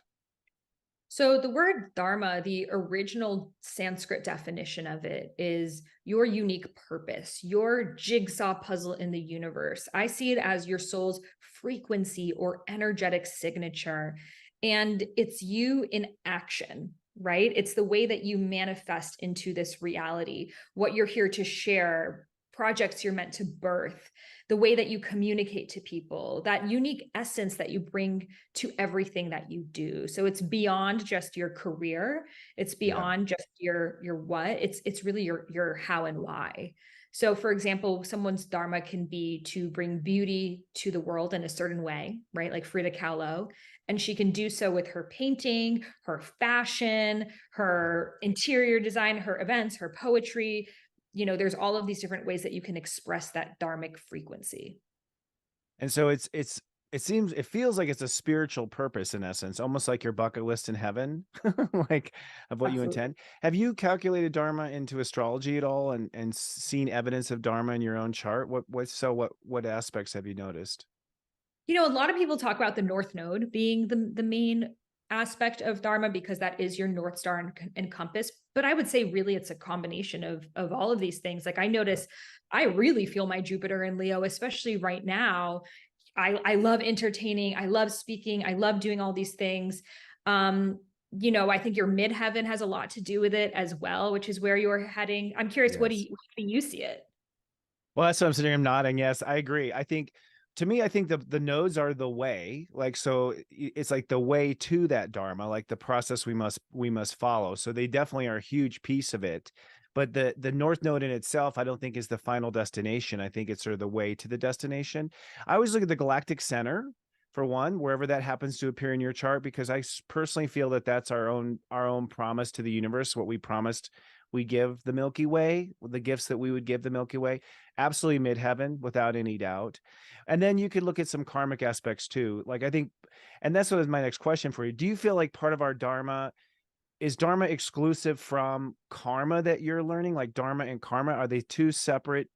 So I'm here to, my dharma is the purpose I'm here to do, and my karma is my personal lesson. Are they divorced or are they married is my question. I love this question. So both of these words, all Sanskrit words, have many different ways that they can be used. So the way that karma in our society really has been used is what goes around comes around, right? Yeah. It's like one understanding of it. But in Vedic teachings, karma is really bounded action by the universe, and dharma is bound, or kriya is boundless. So I'll give you an analogy.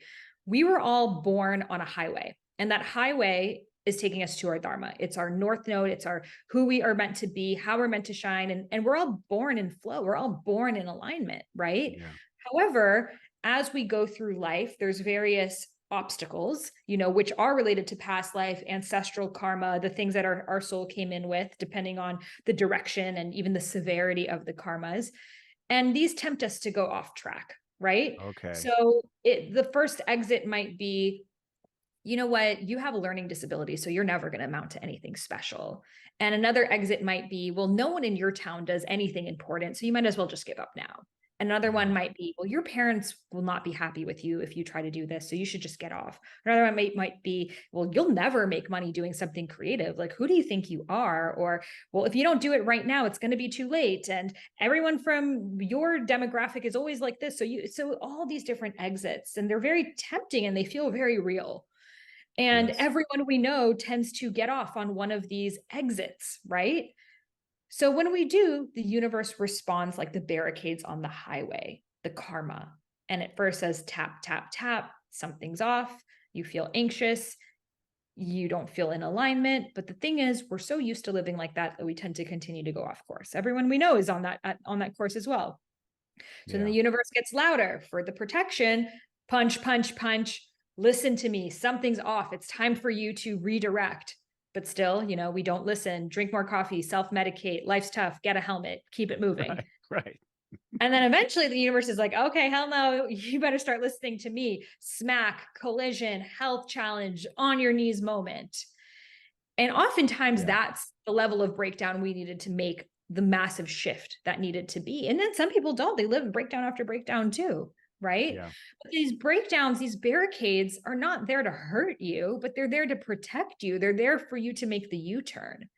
And then when you make that U-turn and you come back into alignment with your Dharma, you start to experience what is called Kriya, boundless action by the universe.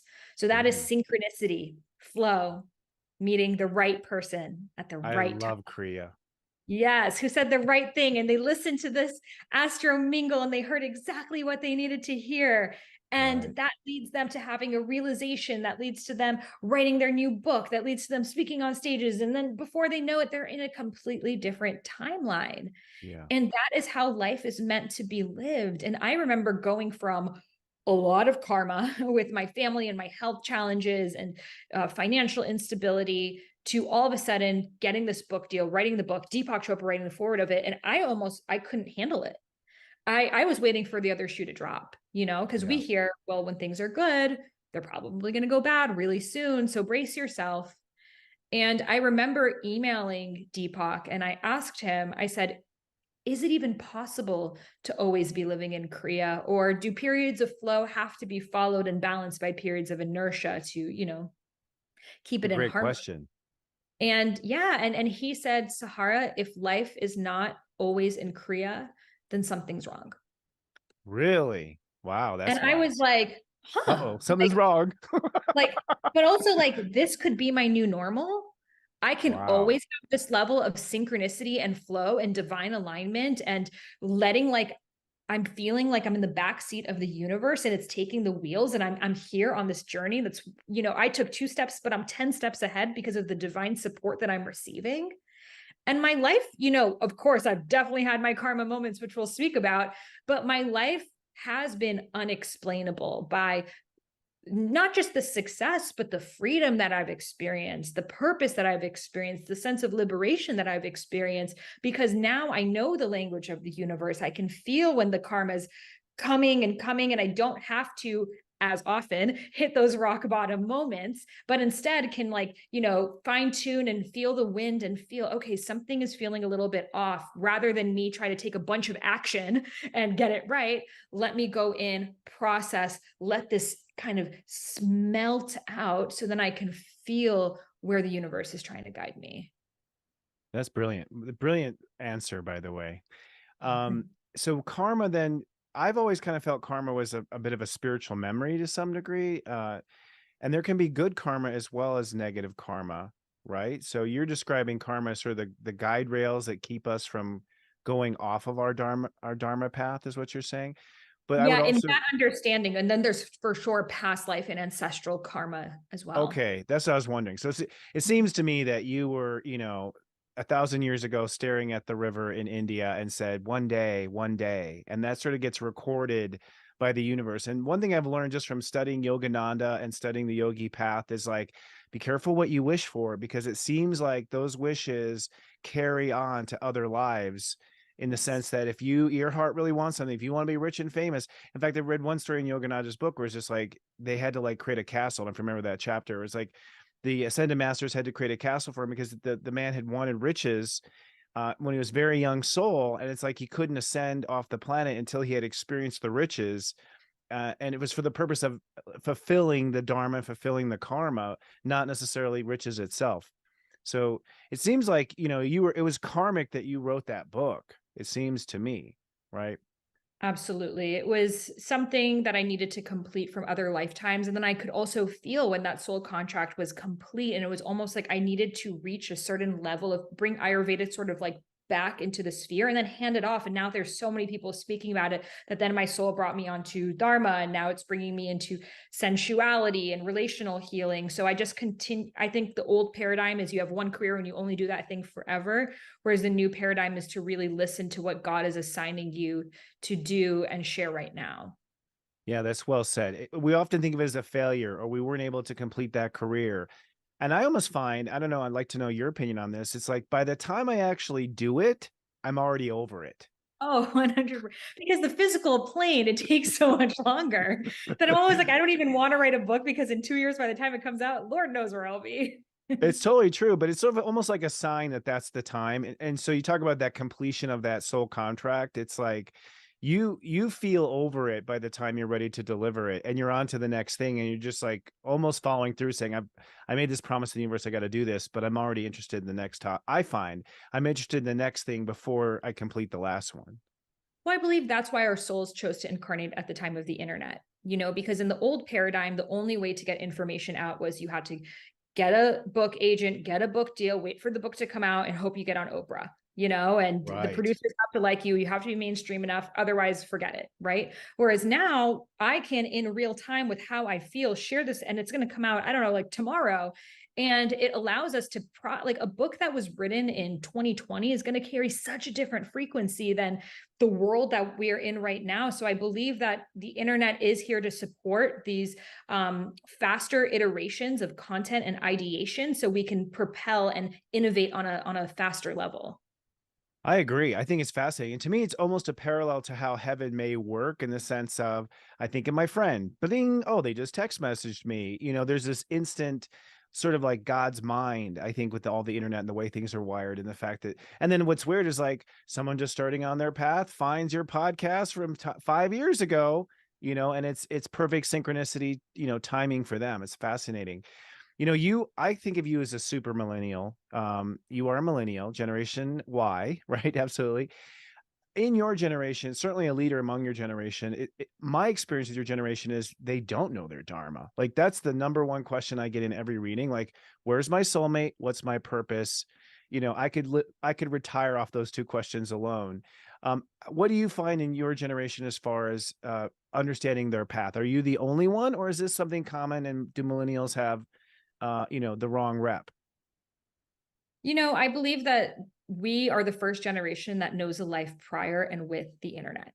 So, we have these memories of growing up without it, but then the internet came so soon after that it's almost like the kids that are the Gen Z who grew up with the internet almost saw all these examples of people being content creators and tantric life coaches and this and that they're like, anything's possible. Whereas I think millennials, they're still a bit operating from that boomer mentality of like, okay, you have to pick a job, but then also seeing, well, my parents aren't really happy and they've had the same job for the past 40 years. So I don't really know. And because I don't know, I'm going to do nothing. So there's a lot of inertia. There's a lot of this waiting game, a lot of confusion, a lot of, I'm afraid of making the wrong choice. What if I start the skincare line and I don't like it? Well, what if I start dating this person and I don't? So again, let me just stay in my comfort zone of being on the internet. So I see those are really a lot of the common obstacles. And at the same time, I'm part of a community of many spiritual millennials who are awakening and becoming coaches and healers and astrologers. So it's definitely happening as well. Happening. It seems like I think you picked the right topic. So how did you get on the Dharma path yourself? And you turned that into an entire institute for teaching other people to coach, correct? Tell us, how did you get on that path, and how did it evolve to being a leader among the teachers? I would say the defining moment was when I came back from India, because it was so hard with my family. They were afraid, but they were also like, you're taking advice from these hippies. We're worried from you. You're saying all these weird spiritual things. They thought I had gone insane. And I still had a lot of guilt of, well, they came to the United States for me to have a better life. I owe them one. So let me just give them this one thing of my purpose. Maybe that's just the one thing I can give away. So it's for your parents. Yeah, exactly. So I would grapple with that of like, is this a Santa Claus story of like, oh, you have this purpose, but like you get older and then you're supposed to just somehow realize that was not true. Like, follow your dreams. Is that just for like American people whose parents applaud them with everything they do, and not for Middle Eastern people like me? I wasn't sure. I didn't have any evidence of this. So there were times that I knew I was here for greater purpose, and times that I would just start reading the real estate test exam and just say, okay, I guess I'm going to become a realtor. But then I would start crying because I just knew it wasn't for me. And so I remember I was back in my family's home, and my dad was just yelling at me. And he was just, at that time, he said these words, which were the words my soul needed. He said, you're a loser, you're a failure, you're the scum of the earth, and you're not my daughter. Wow. And I went back down to like my childhood room, and I saw all my toys and dolls, and I was like, was this just bullshit? Like, why did they even tell me to go to school and follow my dreams? And here I am doing it, and I'm dead to him.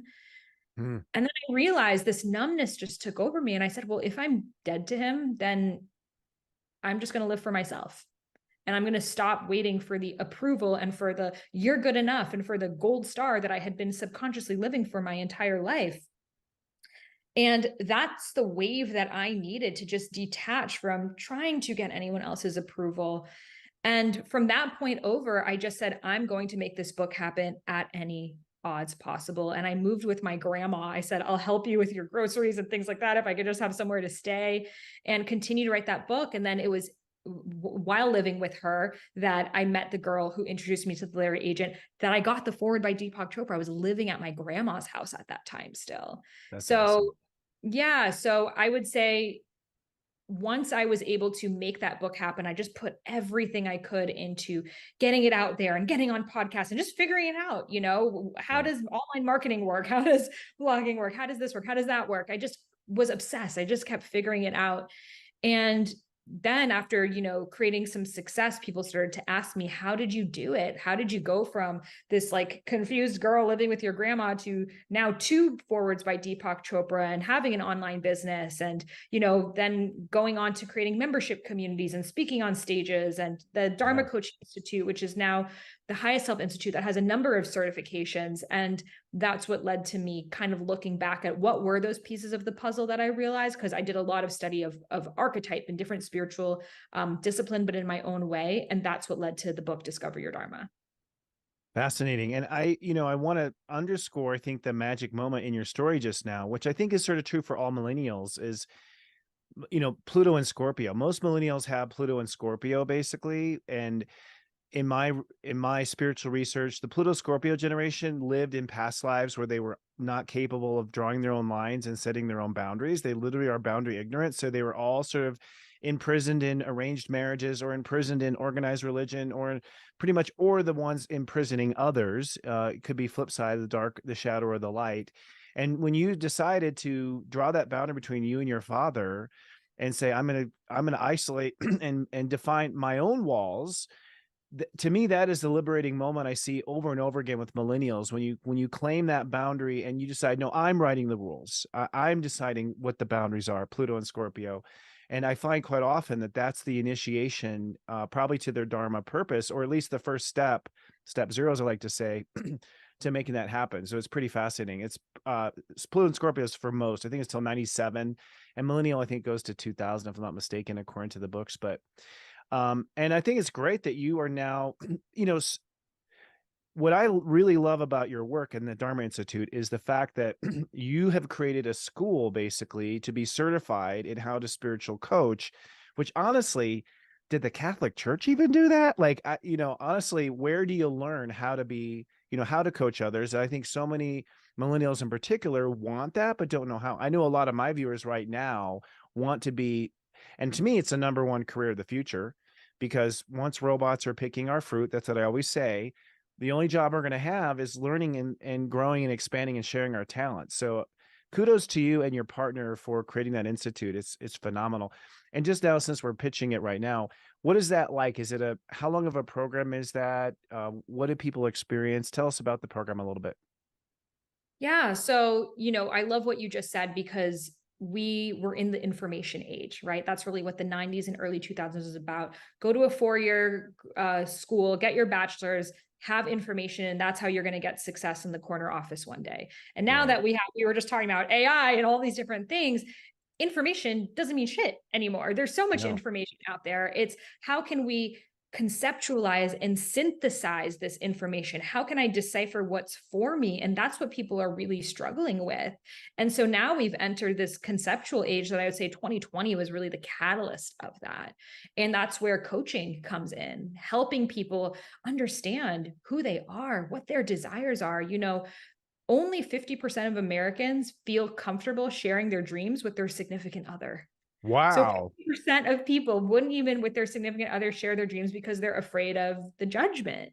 So most people, if you can't even say out loud what you really want, how are you going to have the courage to take action for it? And that's really what soul purpose coaches do. So it's a 6-month program that teaches you everything start to finish of having a coaching business and agreements and, all of the 3D components, which are extremely important. I see a lot of spiritual coaches struggle with those boundaries, struggle with charging, and then they end up, having leaky boundaries, burning out, and not sharing their craft. So we teach you all of that. Yes. The struggle with charging, that's a really fascinating one also. How did you personally overcome that? Maybe it wasn't hard being a Capricorn. I don't know. No, it definitely was hard because I loved doing it. So there's that guilt of, well, I would do this for free. And they need it. So why should I charge? Let me just do it for free. And the thing is, when you do it for free, you end up being resentful, right? And then in your resentful, you stop doing it. And also that person's not taking it seriously because they haven't invested anything in it. So you're not actually helping, right? We think we are. It's that martyr, wounded healer paradigm that we're shifting out of. So we teach you everything around building a business and then all of the Dharma discovery methods. So the Dharma archetypes, the 9 archetypes that you are a visionary. There's also the teacher, the entertainer, the nurturer, the warrior, the artist, the researcher. We talk about the doshas and how they're related to your Dharma. We talk about the nervous system and embodiment and somatics, and bringing it all together with podcasting and social media and getting your word out there. So it really takes you from start to finish of becoming a soul purpose and spiritual life coach, whether you decide to do it for your career or just for your own enrichment. Brilliant. And we can find out more about that on your website, correct? Yes, Dharma Coaching. Yeah, or dharmacochinginstitute.com. Okay, awesome. Good to have that out there. And just while people are thinking about it right now, probably, the way I've gotten to know you is your Highest Self podcast. I just want to compliment you on it. I've seen it's gone through an upgrade. It's now on camera. You got this cute studio. Somehow you're getting a ton of Americans in London. I don't know how that's happening. You have to tell me that. What was the inspiration for that? So I started it 7 years ago when I was really just creating Ayurvedic content, but I wanted to have conversations about past lives and the meaning of life and diving deeper into things. And I didn't really have a place for that. So I just bought a $16 microphone and I would just look out my window and just start stream of consciousness speaking. And, it's gone on to really become a movement, over 500 episodes. And really what I love to do is make spirituality grounded and fun and relatable, diverse. And a lot of my journey this year has been around healing relationships, sensuality, the feminine. So we've majorly dove into that. You have actually, if I may quote some of the titles that were recently put out: Moving from Sexual Trauma to Liberation, Working with the Egyptian Goddess Mysteries with Isis. Is it Indria? I'm not sure how her name was pronounced. Forgive me. Conscious Kink. That was fascinating. I listened to that. God is My Dom, The Path of Surrender. It seems like, and how to stop being a people pleaser and claim your inner bad bitch. So I think this is fascinating. The shift here, and it kind of coincides also, and that's what I was going to get to. She has, I think, 5 planets in Capricorn. 8. Estelia: Mercury, Juno, the Moon, Uranus, Neptune, the Sun, Saturn, and the North Node at 28 degrees. So the power of that is you're a rock star. I honestly feel, and I've said this to you before, but I'll say it to my audience, I feel like you are the Oprah of the millennial generation, because you remind me of Oprah in the early days when my mom used to make me watch her on the couch when I was a kid. My mom, that's where I got into this business, and doing astrology was my mom. In the sense that you're so natural, you're so free, you're completely yourself, and you're willing to go down any kind of topic. And it really feels like a couple of girlfriends having a cup of coffee, chatting it up about spiritual stuff.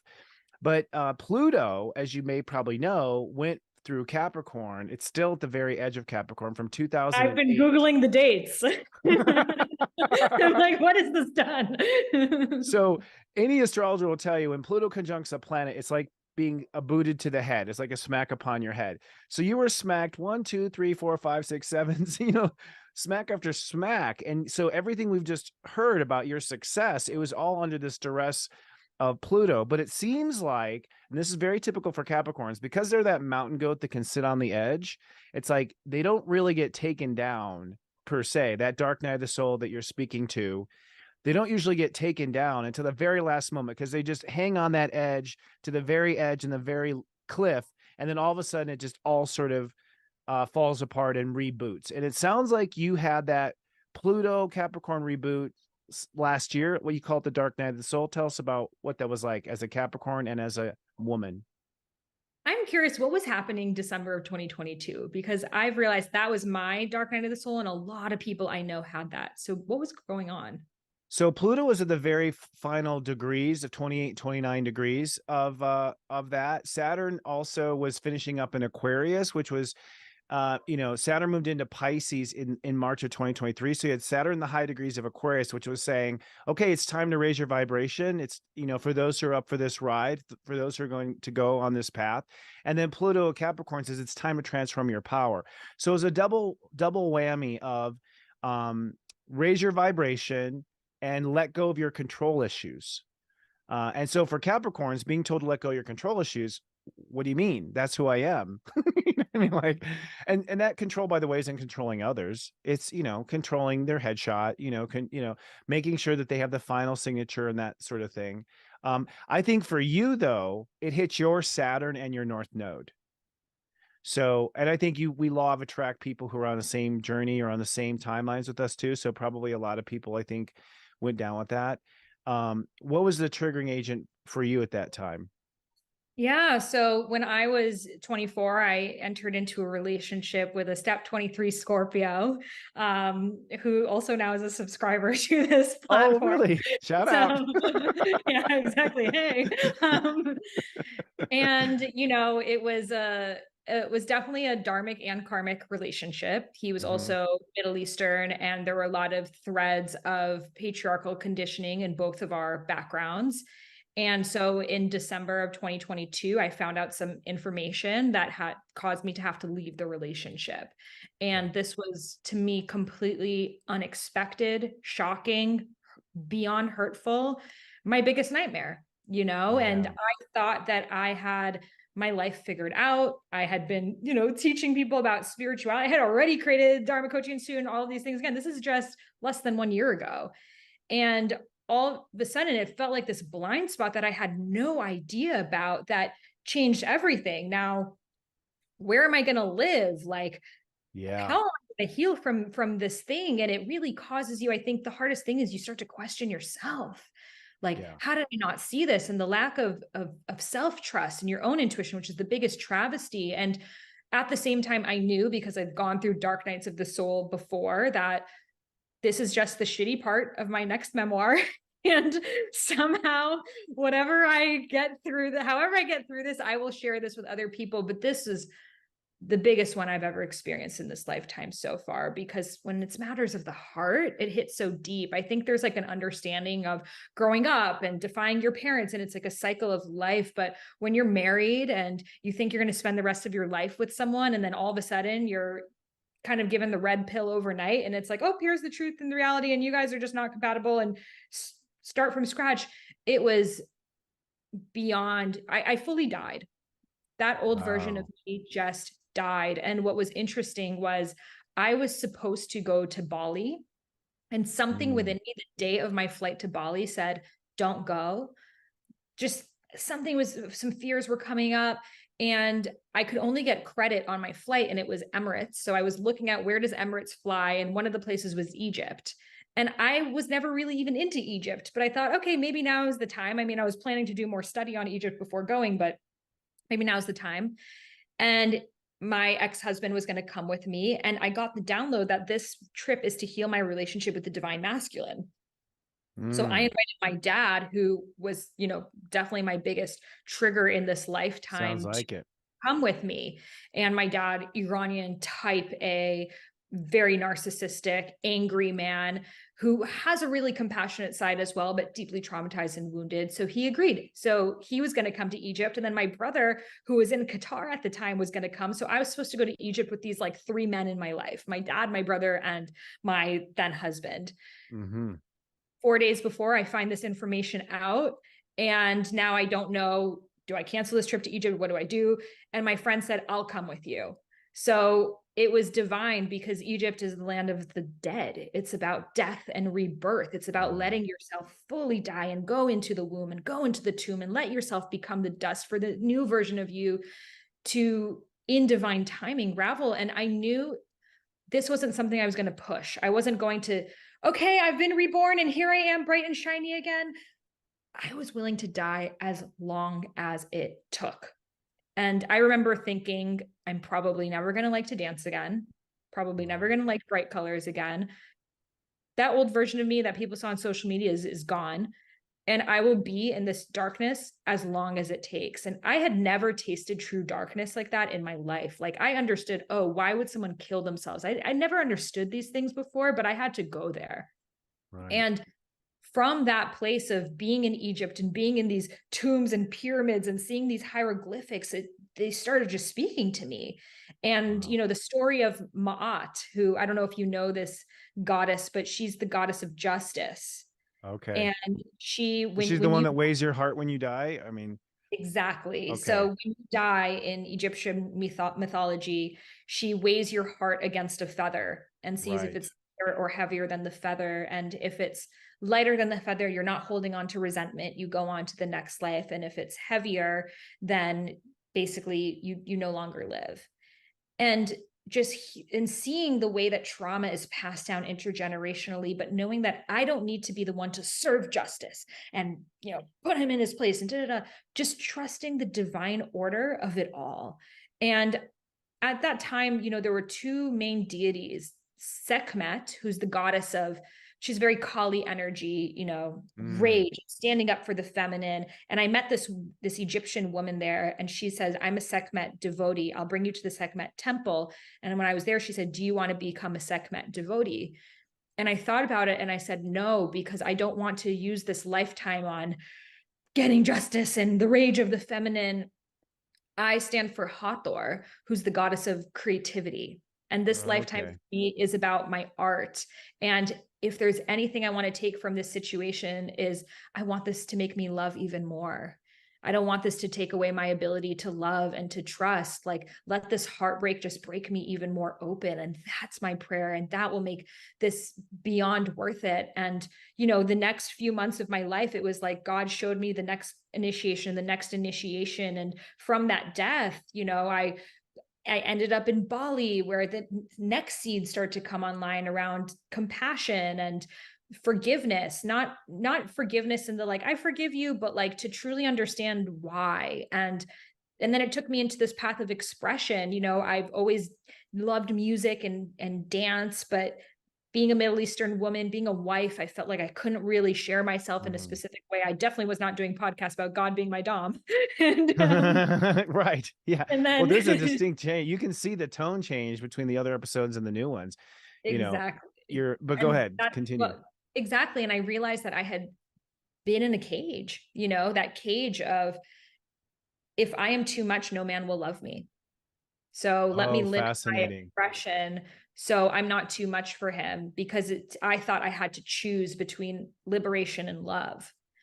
And so I needed to have that illusion be shattered. And then I started to really reach out for my expression. And, it's still something, I'm not in a relationship, and there is a truth to a lot of men are intimidated by a woman in her full power. And, there has been this huge collective rising of the feminine. And I believe the masculine rising is just beginning now, but it hasn't had quite the movement that the feminine has. So there are a lot of women like myself who are in this place of like, I'm going to keep expanding my wings and like just trusting in the divine timing. I will be with someone who's built that container to be able to hold that level of Shakti, feminine energy. So, I went on, and I've now been living in Europe since June and producing music. All of a sudden, musical frequencies started to come through. I began composing and producing songs. I have my first song dropping on Monday. So it's just taking me on this journey of like, I thought the safe thing to do is to get married and, have a stable life. And it showed me what an illusion that is, that anything can happen at any time.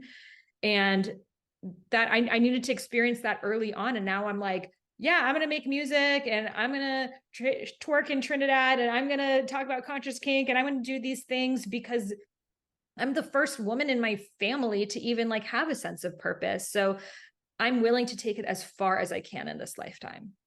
Brilliant. And so you just got into songwriting recently? Is that what you're saying? This summer. That's fascinating. That makes me think of the Venus retrograde in Leo that went over your Jupiter, is what I'm thinking about, like Yes, yes. activating that Jupiter. So that Jupiter, thank you for that affirmation. And it sounds like too, your story with your ex-husband now kind of comes from that past life story of maybe being bounded in a relationship, not being free. So someone must have been karmic in the sense that, and I think that's very true for women altogether. I think in this generation of women, particularly millennials, it's the first generation where women are getting comfortable with their power for the first time. I would say like Gen X in my generation, the women still had to dress like a man. They still had to like, be at the board table with a cigar. Like they still basically had to be men to be at the table with men. But your generation, I think you're a shining star of that for women too. Kind of unique though that you got married, right? Like millennials don't tend to get married. So that was you were your girlfriends married too? Is that something your group? No, it Yeah. was my Persian conditioning. Right. Okay. So it's Mhm. somewhat also from your ethnic background and your DNA. You're pioneering that as well. You're, Yeah, what was interesting was, being divorced in Middle Eastern culture is like the worst thing. It's extremely shameful. And my mom growing up would always, oh, they're divorced. It means you're like a failure or a quitter. And so it's been a massive ancestral and familial healing in my family to recognize that that's not the case. And that sometimes going through a divorce is the most self-loving thing that you can do. it's really difficult. I went through a divorce too, actually. I was married at a young age and got divorced also at a young age just prior. And do you mind sharing your age of when you had this epiphany moment? So, yeah, I was 28 when we got engaged. So we were married when I was 29 and then divorced right before I turned 32. It's a total Saturn return then, basically, I would Mhm. say, Yeah. energetically. And probably something you had an agreement for. I mean, he's Oh, in music production, right? So in a way, he's sort of held space for that. And there's been a trade there in that sense, right?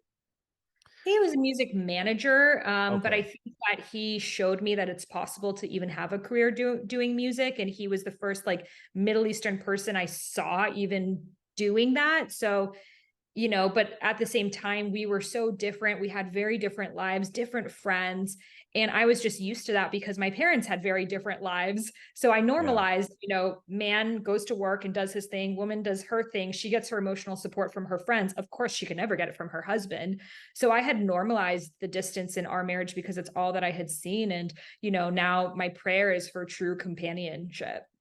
That was my next question. What's your vision for an ideal relationship now? Would it be marriage again? That's something that I think is a question on the table for the younger generation. I would not get legally married again personally. I've I heard just don't that. see the benefit of doing the Mhm. legal contract. It just makes the divorce way trickier. And I would definitely do a spiritual marriage. But even like looking back on my wedding, I focused on so many things that didn't matter, like Right. I remember walking down the aisle looking at the colors of the roses, and I said in my head, "Oh my God, I'm going to tell the wedding planner I wanted coral, not hot pink." Like walking down the aisle, like project managing, Yeah. and like being so frustrated, like, why is the dinner taking so long? We're not going to have enough time for the dance, and like it's all moving so fast. And you spend all this money on it. I'm just like, I would Right. never. I needed that because growing up, I was that person that dreamed about their wedding. And the moment I got engaged, I'm on my Pinterest board, that I needed to realize that marriage is not stability and security. And that's been a huge thing that sometimes when you're single, you do reminisce of like, oh, I miss like knowing who I was going to be with, because being single and spiritual is hard. It's It very is hard. There's not challenging. like a spiritual swipe right. It's very shallow and very, very dating has become extremely shallow. Like, because if you don't have a hot enough pick, like you're not going to even be, that's always, I'm sure, been the case in the old days. Like in the 70s, you picked her up in the bar, but I guess the more you drank, the more attractive the two found each other. You know what I mean? So it's like, so people Well, got at least talk. there was human connection. You could feel each other's aura. But what Right. happens now is everyone's working, they're exhausted after work. They don't really want to go out. So you're just on these apps that you find yourself then trying to force a conversation with someone that you likely would have never interacted with in your normal life. Like I had Right. this friend that she met this guy on an app and they went on 2 dates and she wasn't into him, but she was like trying to intellectually make it work. Like, Okay. okay, he's not so bad, or let me give it a third date. And I'm like, I haven't heard one positive thing that you like about him, but it's almost like someone handed you a gift and you're just like trying to figure out where in your house to put it. Like you feel like you need to do something with it. And I Yeah. see that happening a lot on these apps. And, you know, and I met my ex-husband on a dating app too. Oh, wow. Fascinating. So I will say they can work, but Mm-hmm. also one of the issues in our marriage was we had different lives, different friends. We would have never interacted. So I would ideally love to meet someone through, you know, being of service or, you know, things that really matter to me so we can have that shared interest. And I believe that we're moving into having more dharmic relationships. So dharmic relationships are where you have a shared vision, project, goal that your relationship is here to birth through humanity. And I find relationships that have that, you can navigate those more challenging times because there's something greater that's coming through you. But when one person has their dharma in this direction and one has in another, you know, in my marriage, it was very clear that I'm here to be, you know, a very global leader. I'm here to travel and meet with different people. So me living this really confined life in Florida was not going to be that. So I do believe that sometimes relationships can serve us in our dharmas. And then after a certain level, you know, he really helped me just having a partner. I didn't have to worry about dating. So for 7 years, I'm just writing my books and building my businesses and like head down. We're both Capricorn moons. So like our work came first. But then after those seeds were planted, the next journey of my dharma really has required me surrendering into the unknown. Fascinating.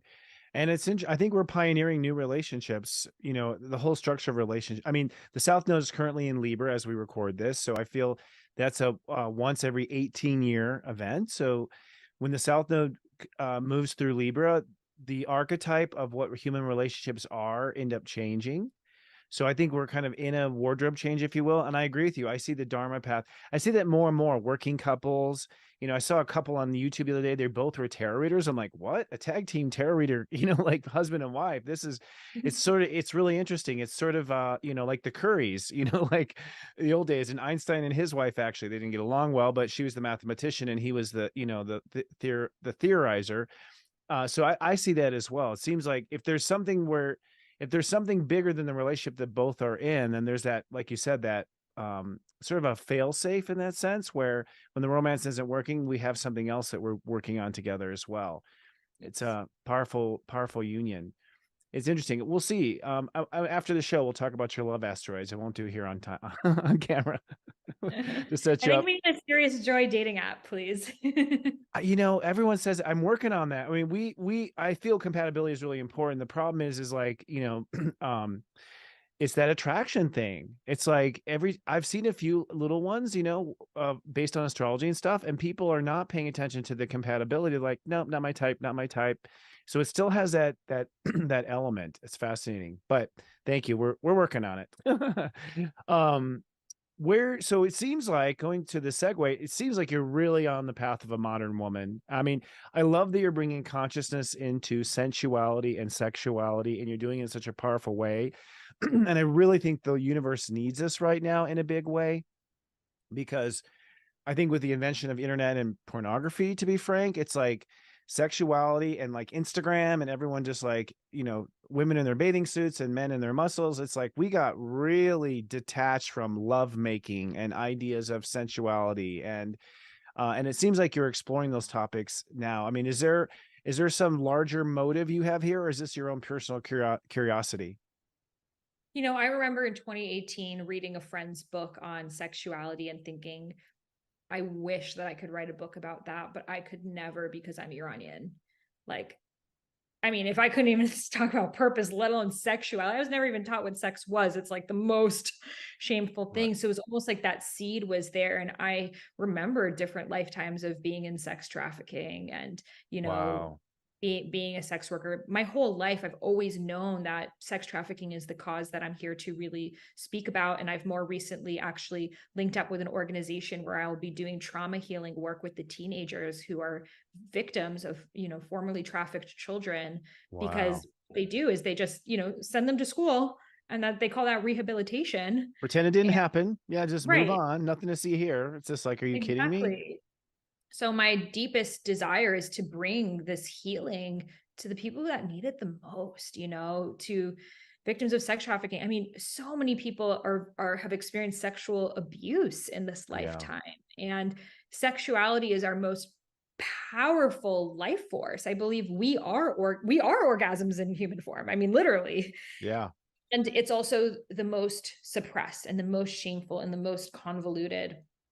So I don't know the totality of where it will take me. Right now I'm actually working on a certification on sensuality coaching, but I Cool. really believe infusing just self-touch and self-pleasure practices such as womb massage and yoni mapping, and just being more connected with what it is like to be in a human body, because especially a lot of our spirituality throughout the past few decades has been very focused on astral projection and leaving the body, and we're having a harder time of being in the body, and our experiences of being in the body are often coupled with shame and trauma. So how we can bring back these ancient tantric principles and Taoist principles, and creating our own understanding of what it feels like to be a human body with pleasure that's also sacred, that's also, treated and adorned like the God man and the goddess that we really are.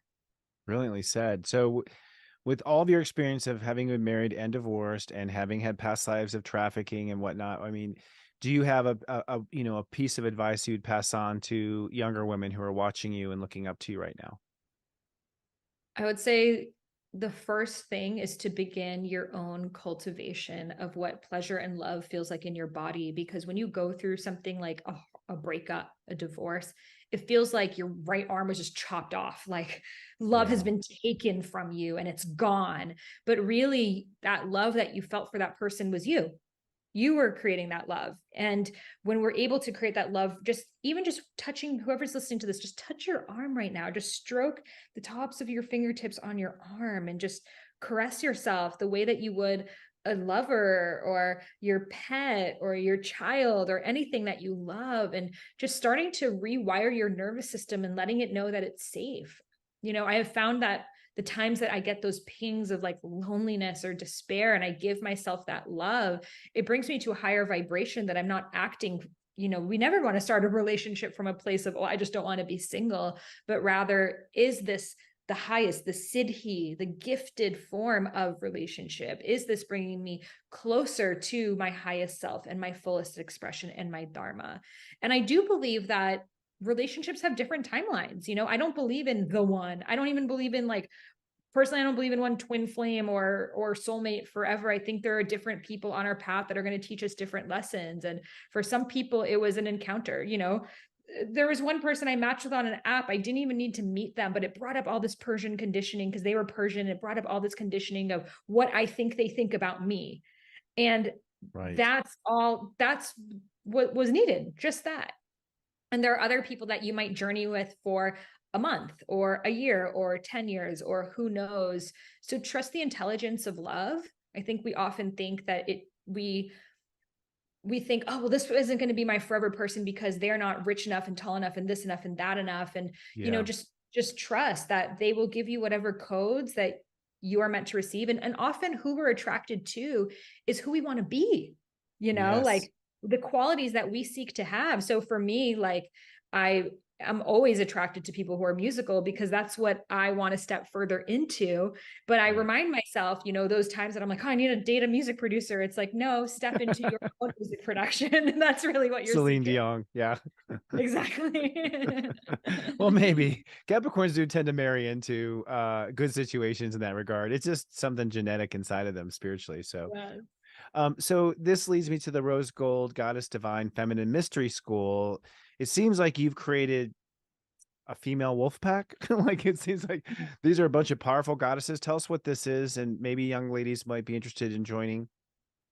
Absolutely. So this is my Sacred Feminine Mystery School, where every month we gather together for a goddess circle on different topics. Our 5 pillars are expression, womb wisdom, intuition, joy, and womb healing. So we really speak about the different aspects of the feminine and lead from the heart, and I know you speak a lot about leading from the heart. So how we can, step into our purpose or channel our creativity, but in an expression that's really like divinely led. So it's a community. We have our own apps and our own events, as well as hundreds of different workshops and topics, including yours on astrology and a whole host of different ones. So one of my gifts, I believe in many lifetimes, I've brought women together. That's something I've never had any challenges with. I'm really good at bringing women together and bringing them into ritual. And this month was all about the dark goddess, because we're in Samhain, the month of Halloween. So it was about tuning to what the dark goddess feels like for you. So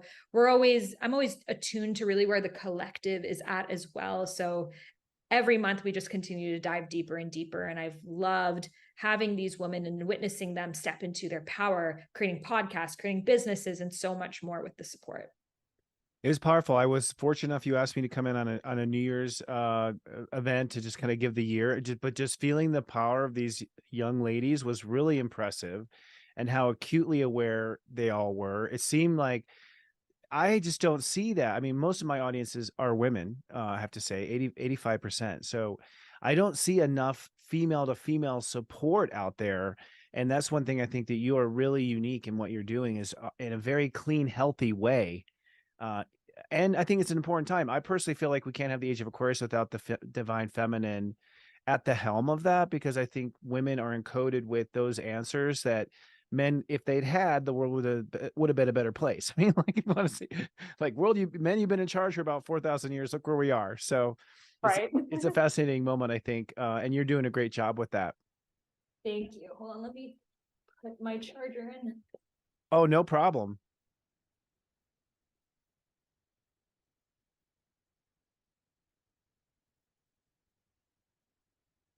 The laptop was saying you're running out of time.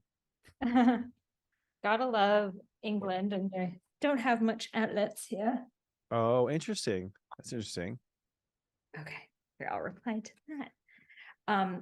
Absolutely, it is so deeply needed, because the sister wound runs so deep. So many of us as children, as teenagers, we were bullied around, being slut shamed for having a new boyfriend, or, oh, she's pretty, she must be superficial, or, oh, she must just be wearing that for attention, or gossiping around each other, and women getting together to gossip and tear other women down. And, so many women's deepest wounds are around other women, right? Women can be very complex. Oh, very. And the hurt that women can do to each other is often even deeper, right? So my desire has just been but the power that can happen because the thing is, oftentimes what we're looking for in romantic relationships is something that only other women can provide us with.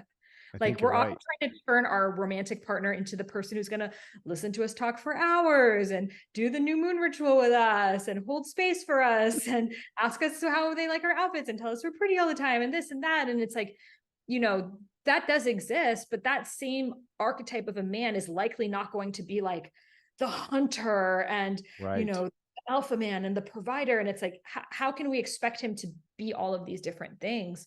And, I've been really sitting with, I believe one of the books in my future is going to be about like marriage and relationship and where we're heading. Because if you look at historically, women and men actually lived separately.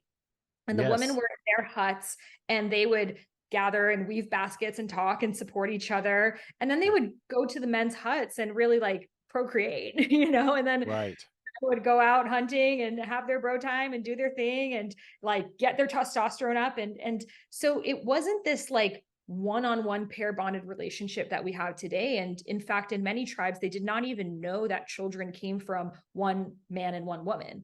They thought that the child was a result of all of the men that you had sex with in that period. So the woman actually sometimes when they were pregnant would choose, whose qualities do I want my child to have? So let me have sex with that person. So this man's a really great warrior. I would like that. This man's a really great poet. I would like that. This man's a really good dancer. I would like that.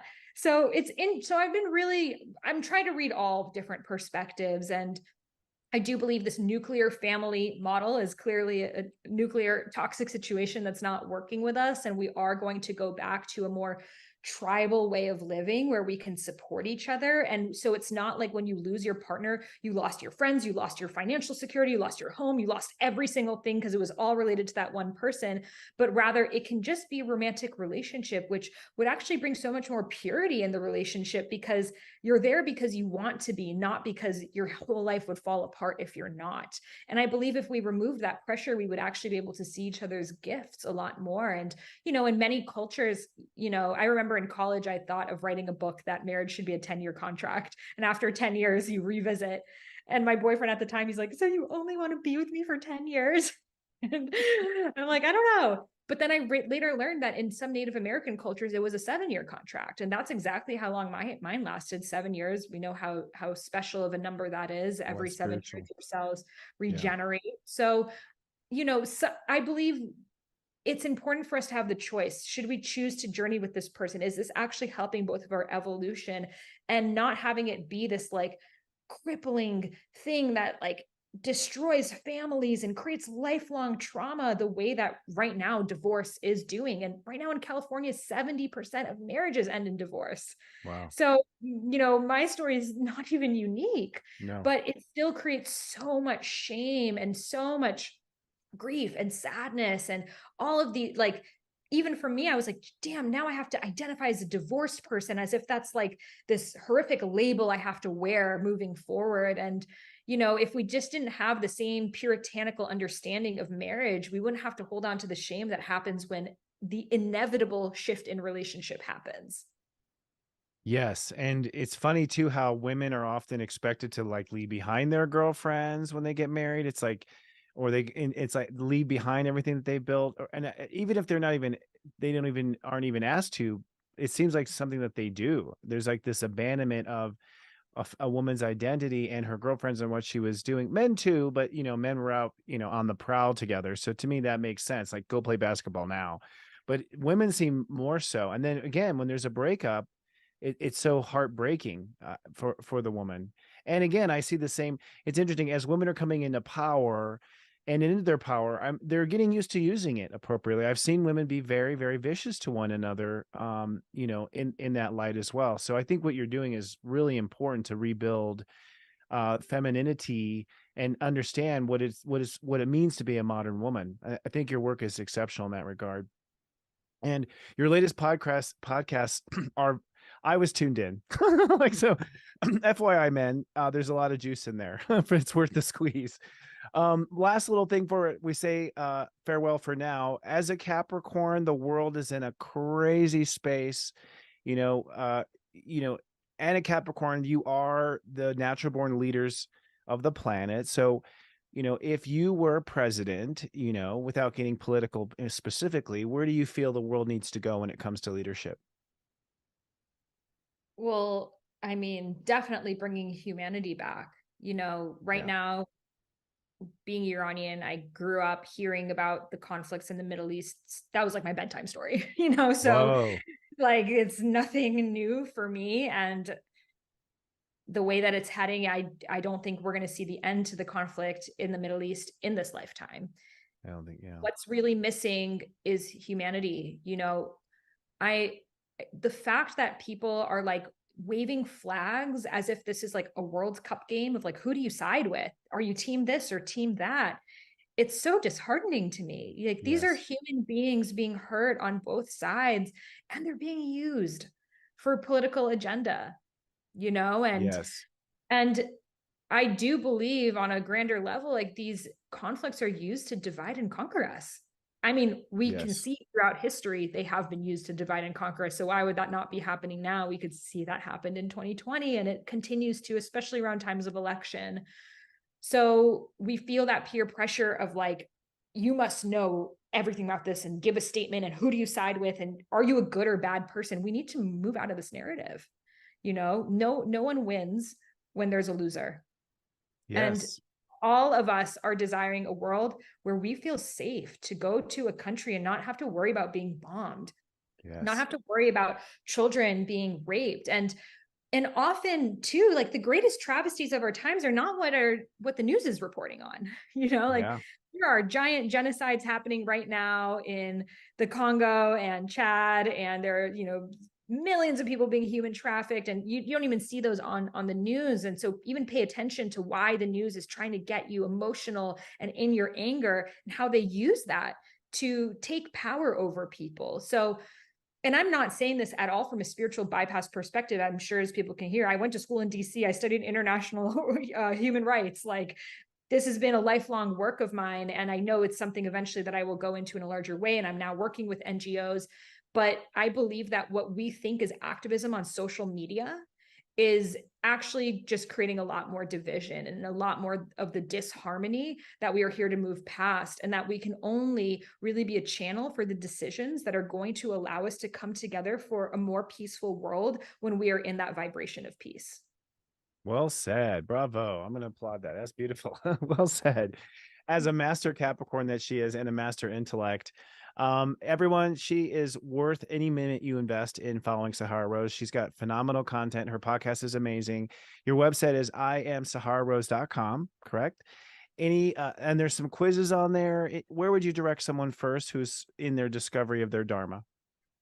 So I would start with the Dharma archetype quiz. That's a really great place to start of understanding your archetype. So you can find all of the quizzes on my website, iamsahararose.com. And then also the podcast. I like to use the podcast like an oracle and just kind of scroll and see what topic calls to you.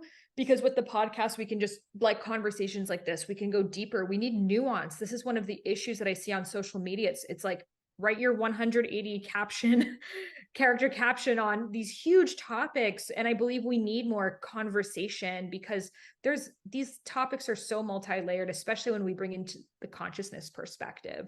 Yeah. So the podcast, to me, is a safe space, because you're not in that noise of social media, which just the energy of being on social media, it already is a trigger for our nervous system. But it's like conversations like this, that it's like you can lean back and relax and let yourself dive into the mystery. Soak in deep. It's really replaced talk radio for our generation, but searchable and findable. And yeah, everything is pushing for algorithms for shorts, like YouTube shorts. Like I can, even my marketing company's like, you need shorts. It's just like, I can't describe even what a Capricorn is in 59 seconds.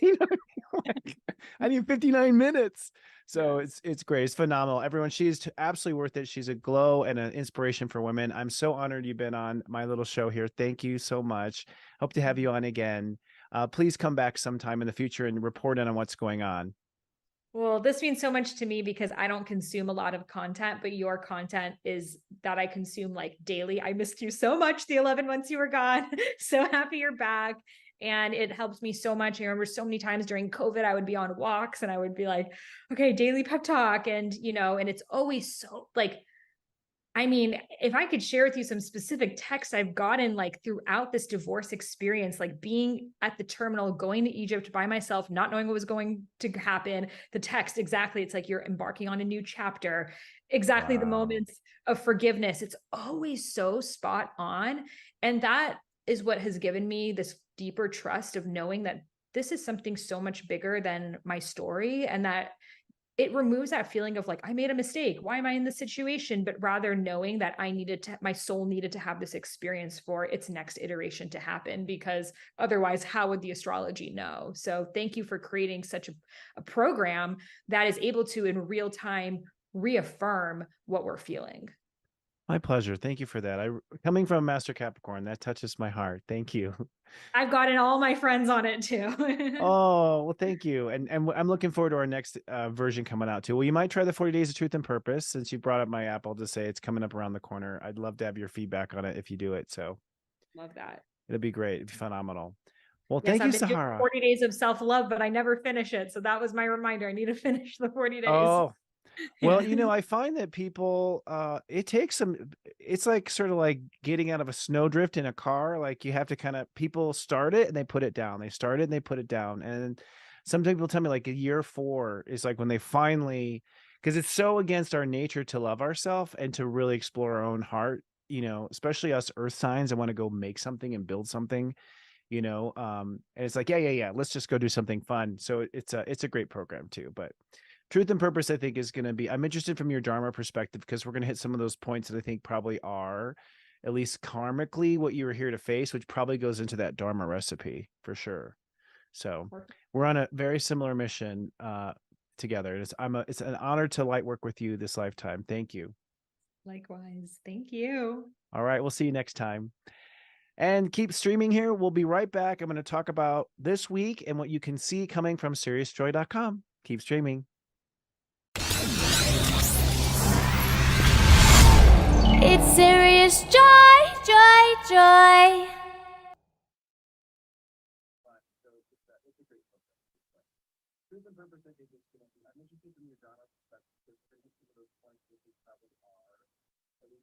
We're live.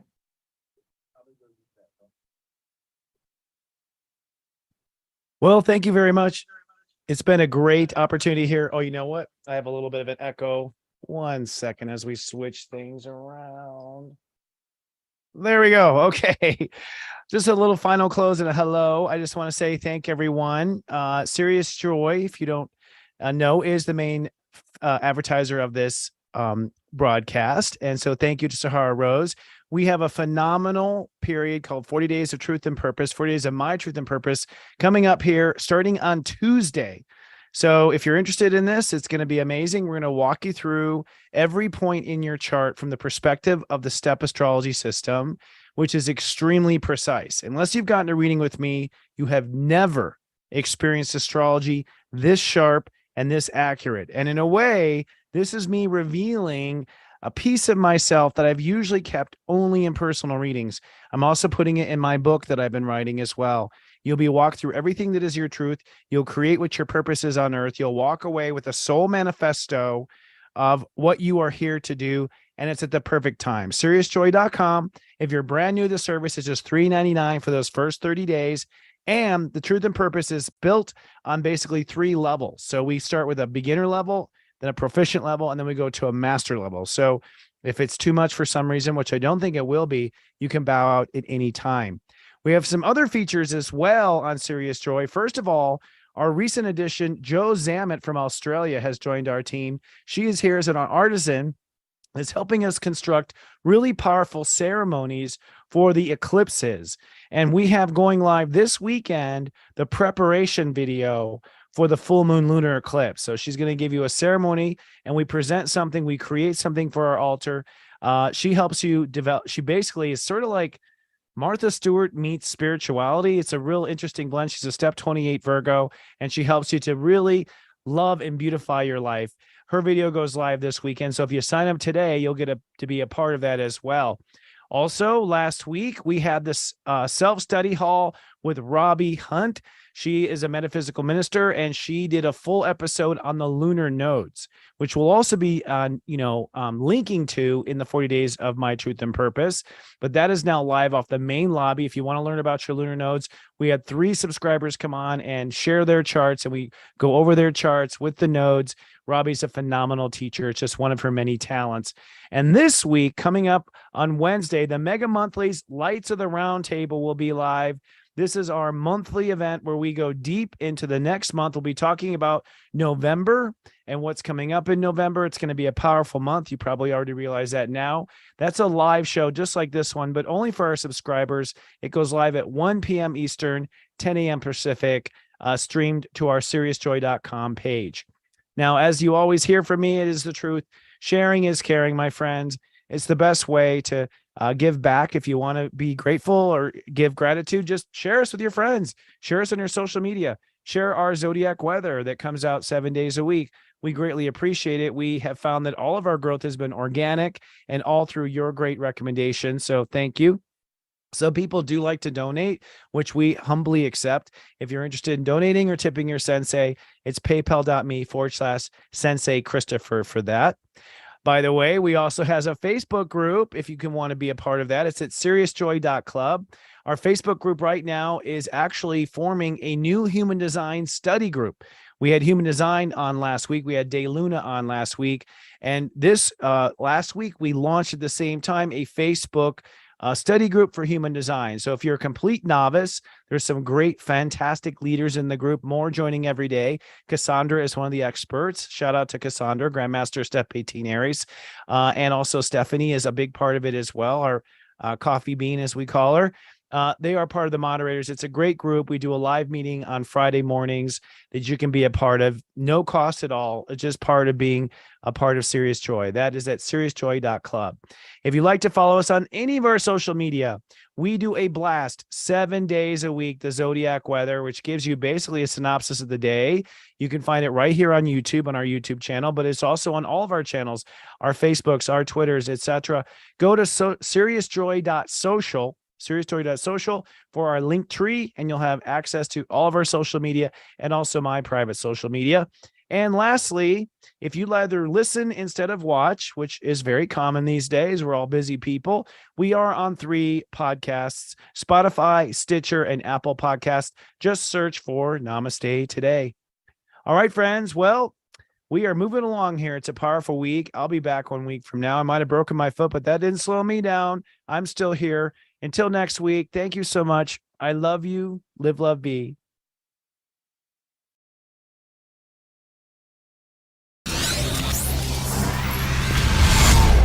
It's serious joy, joy, joy.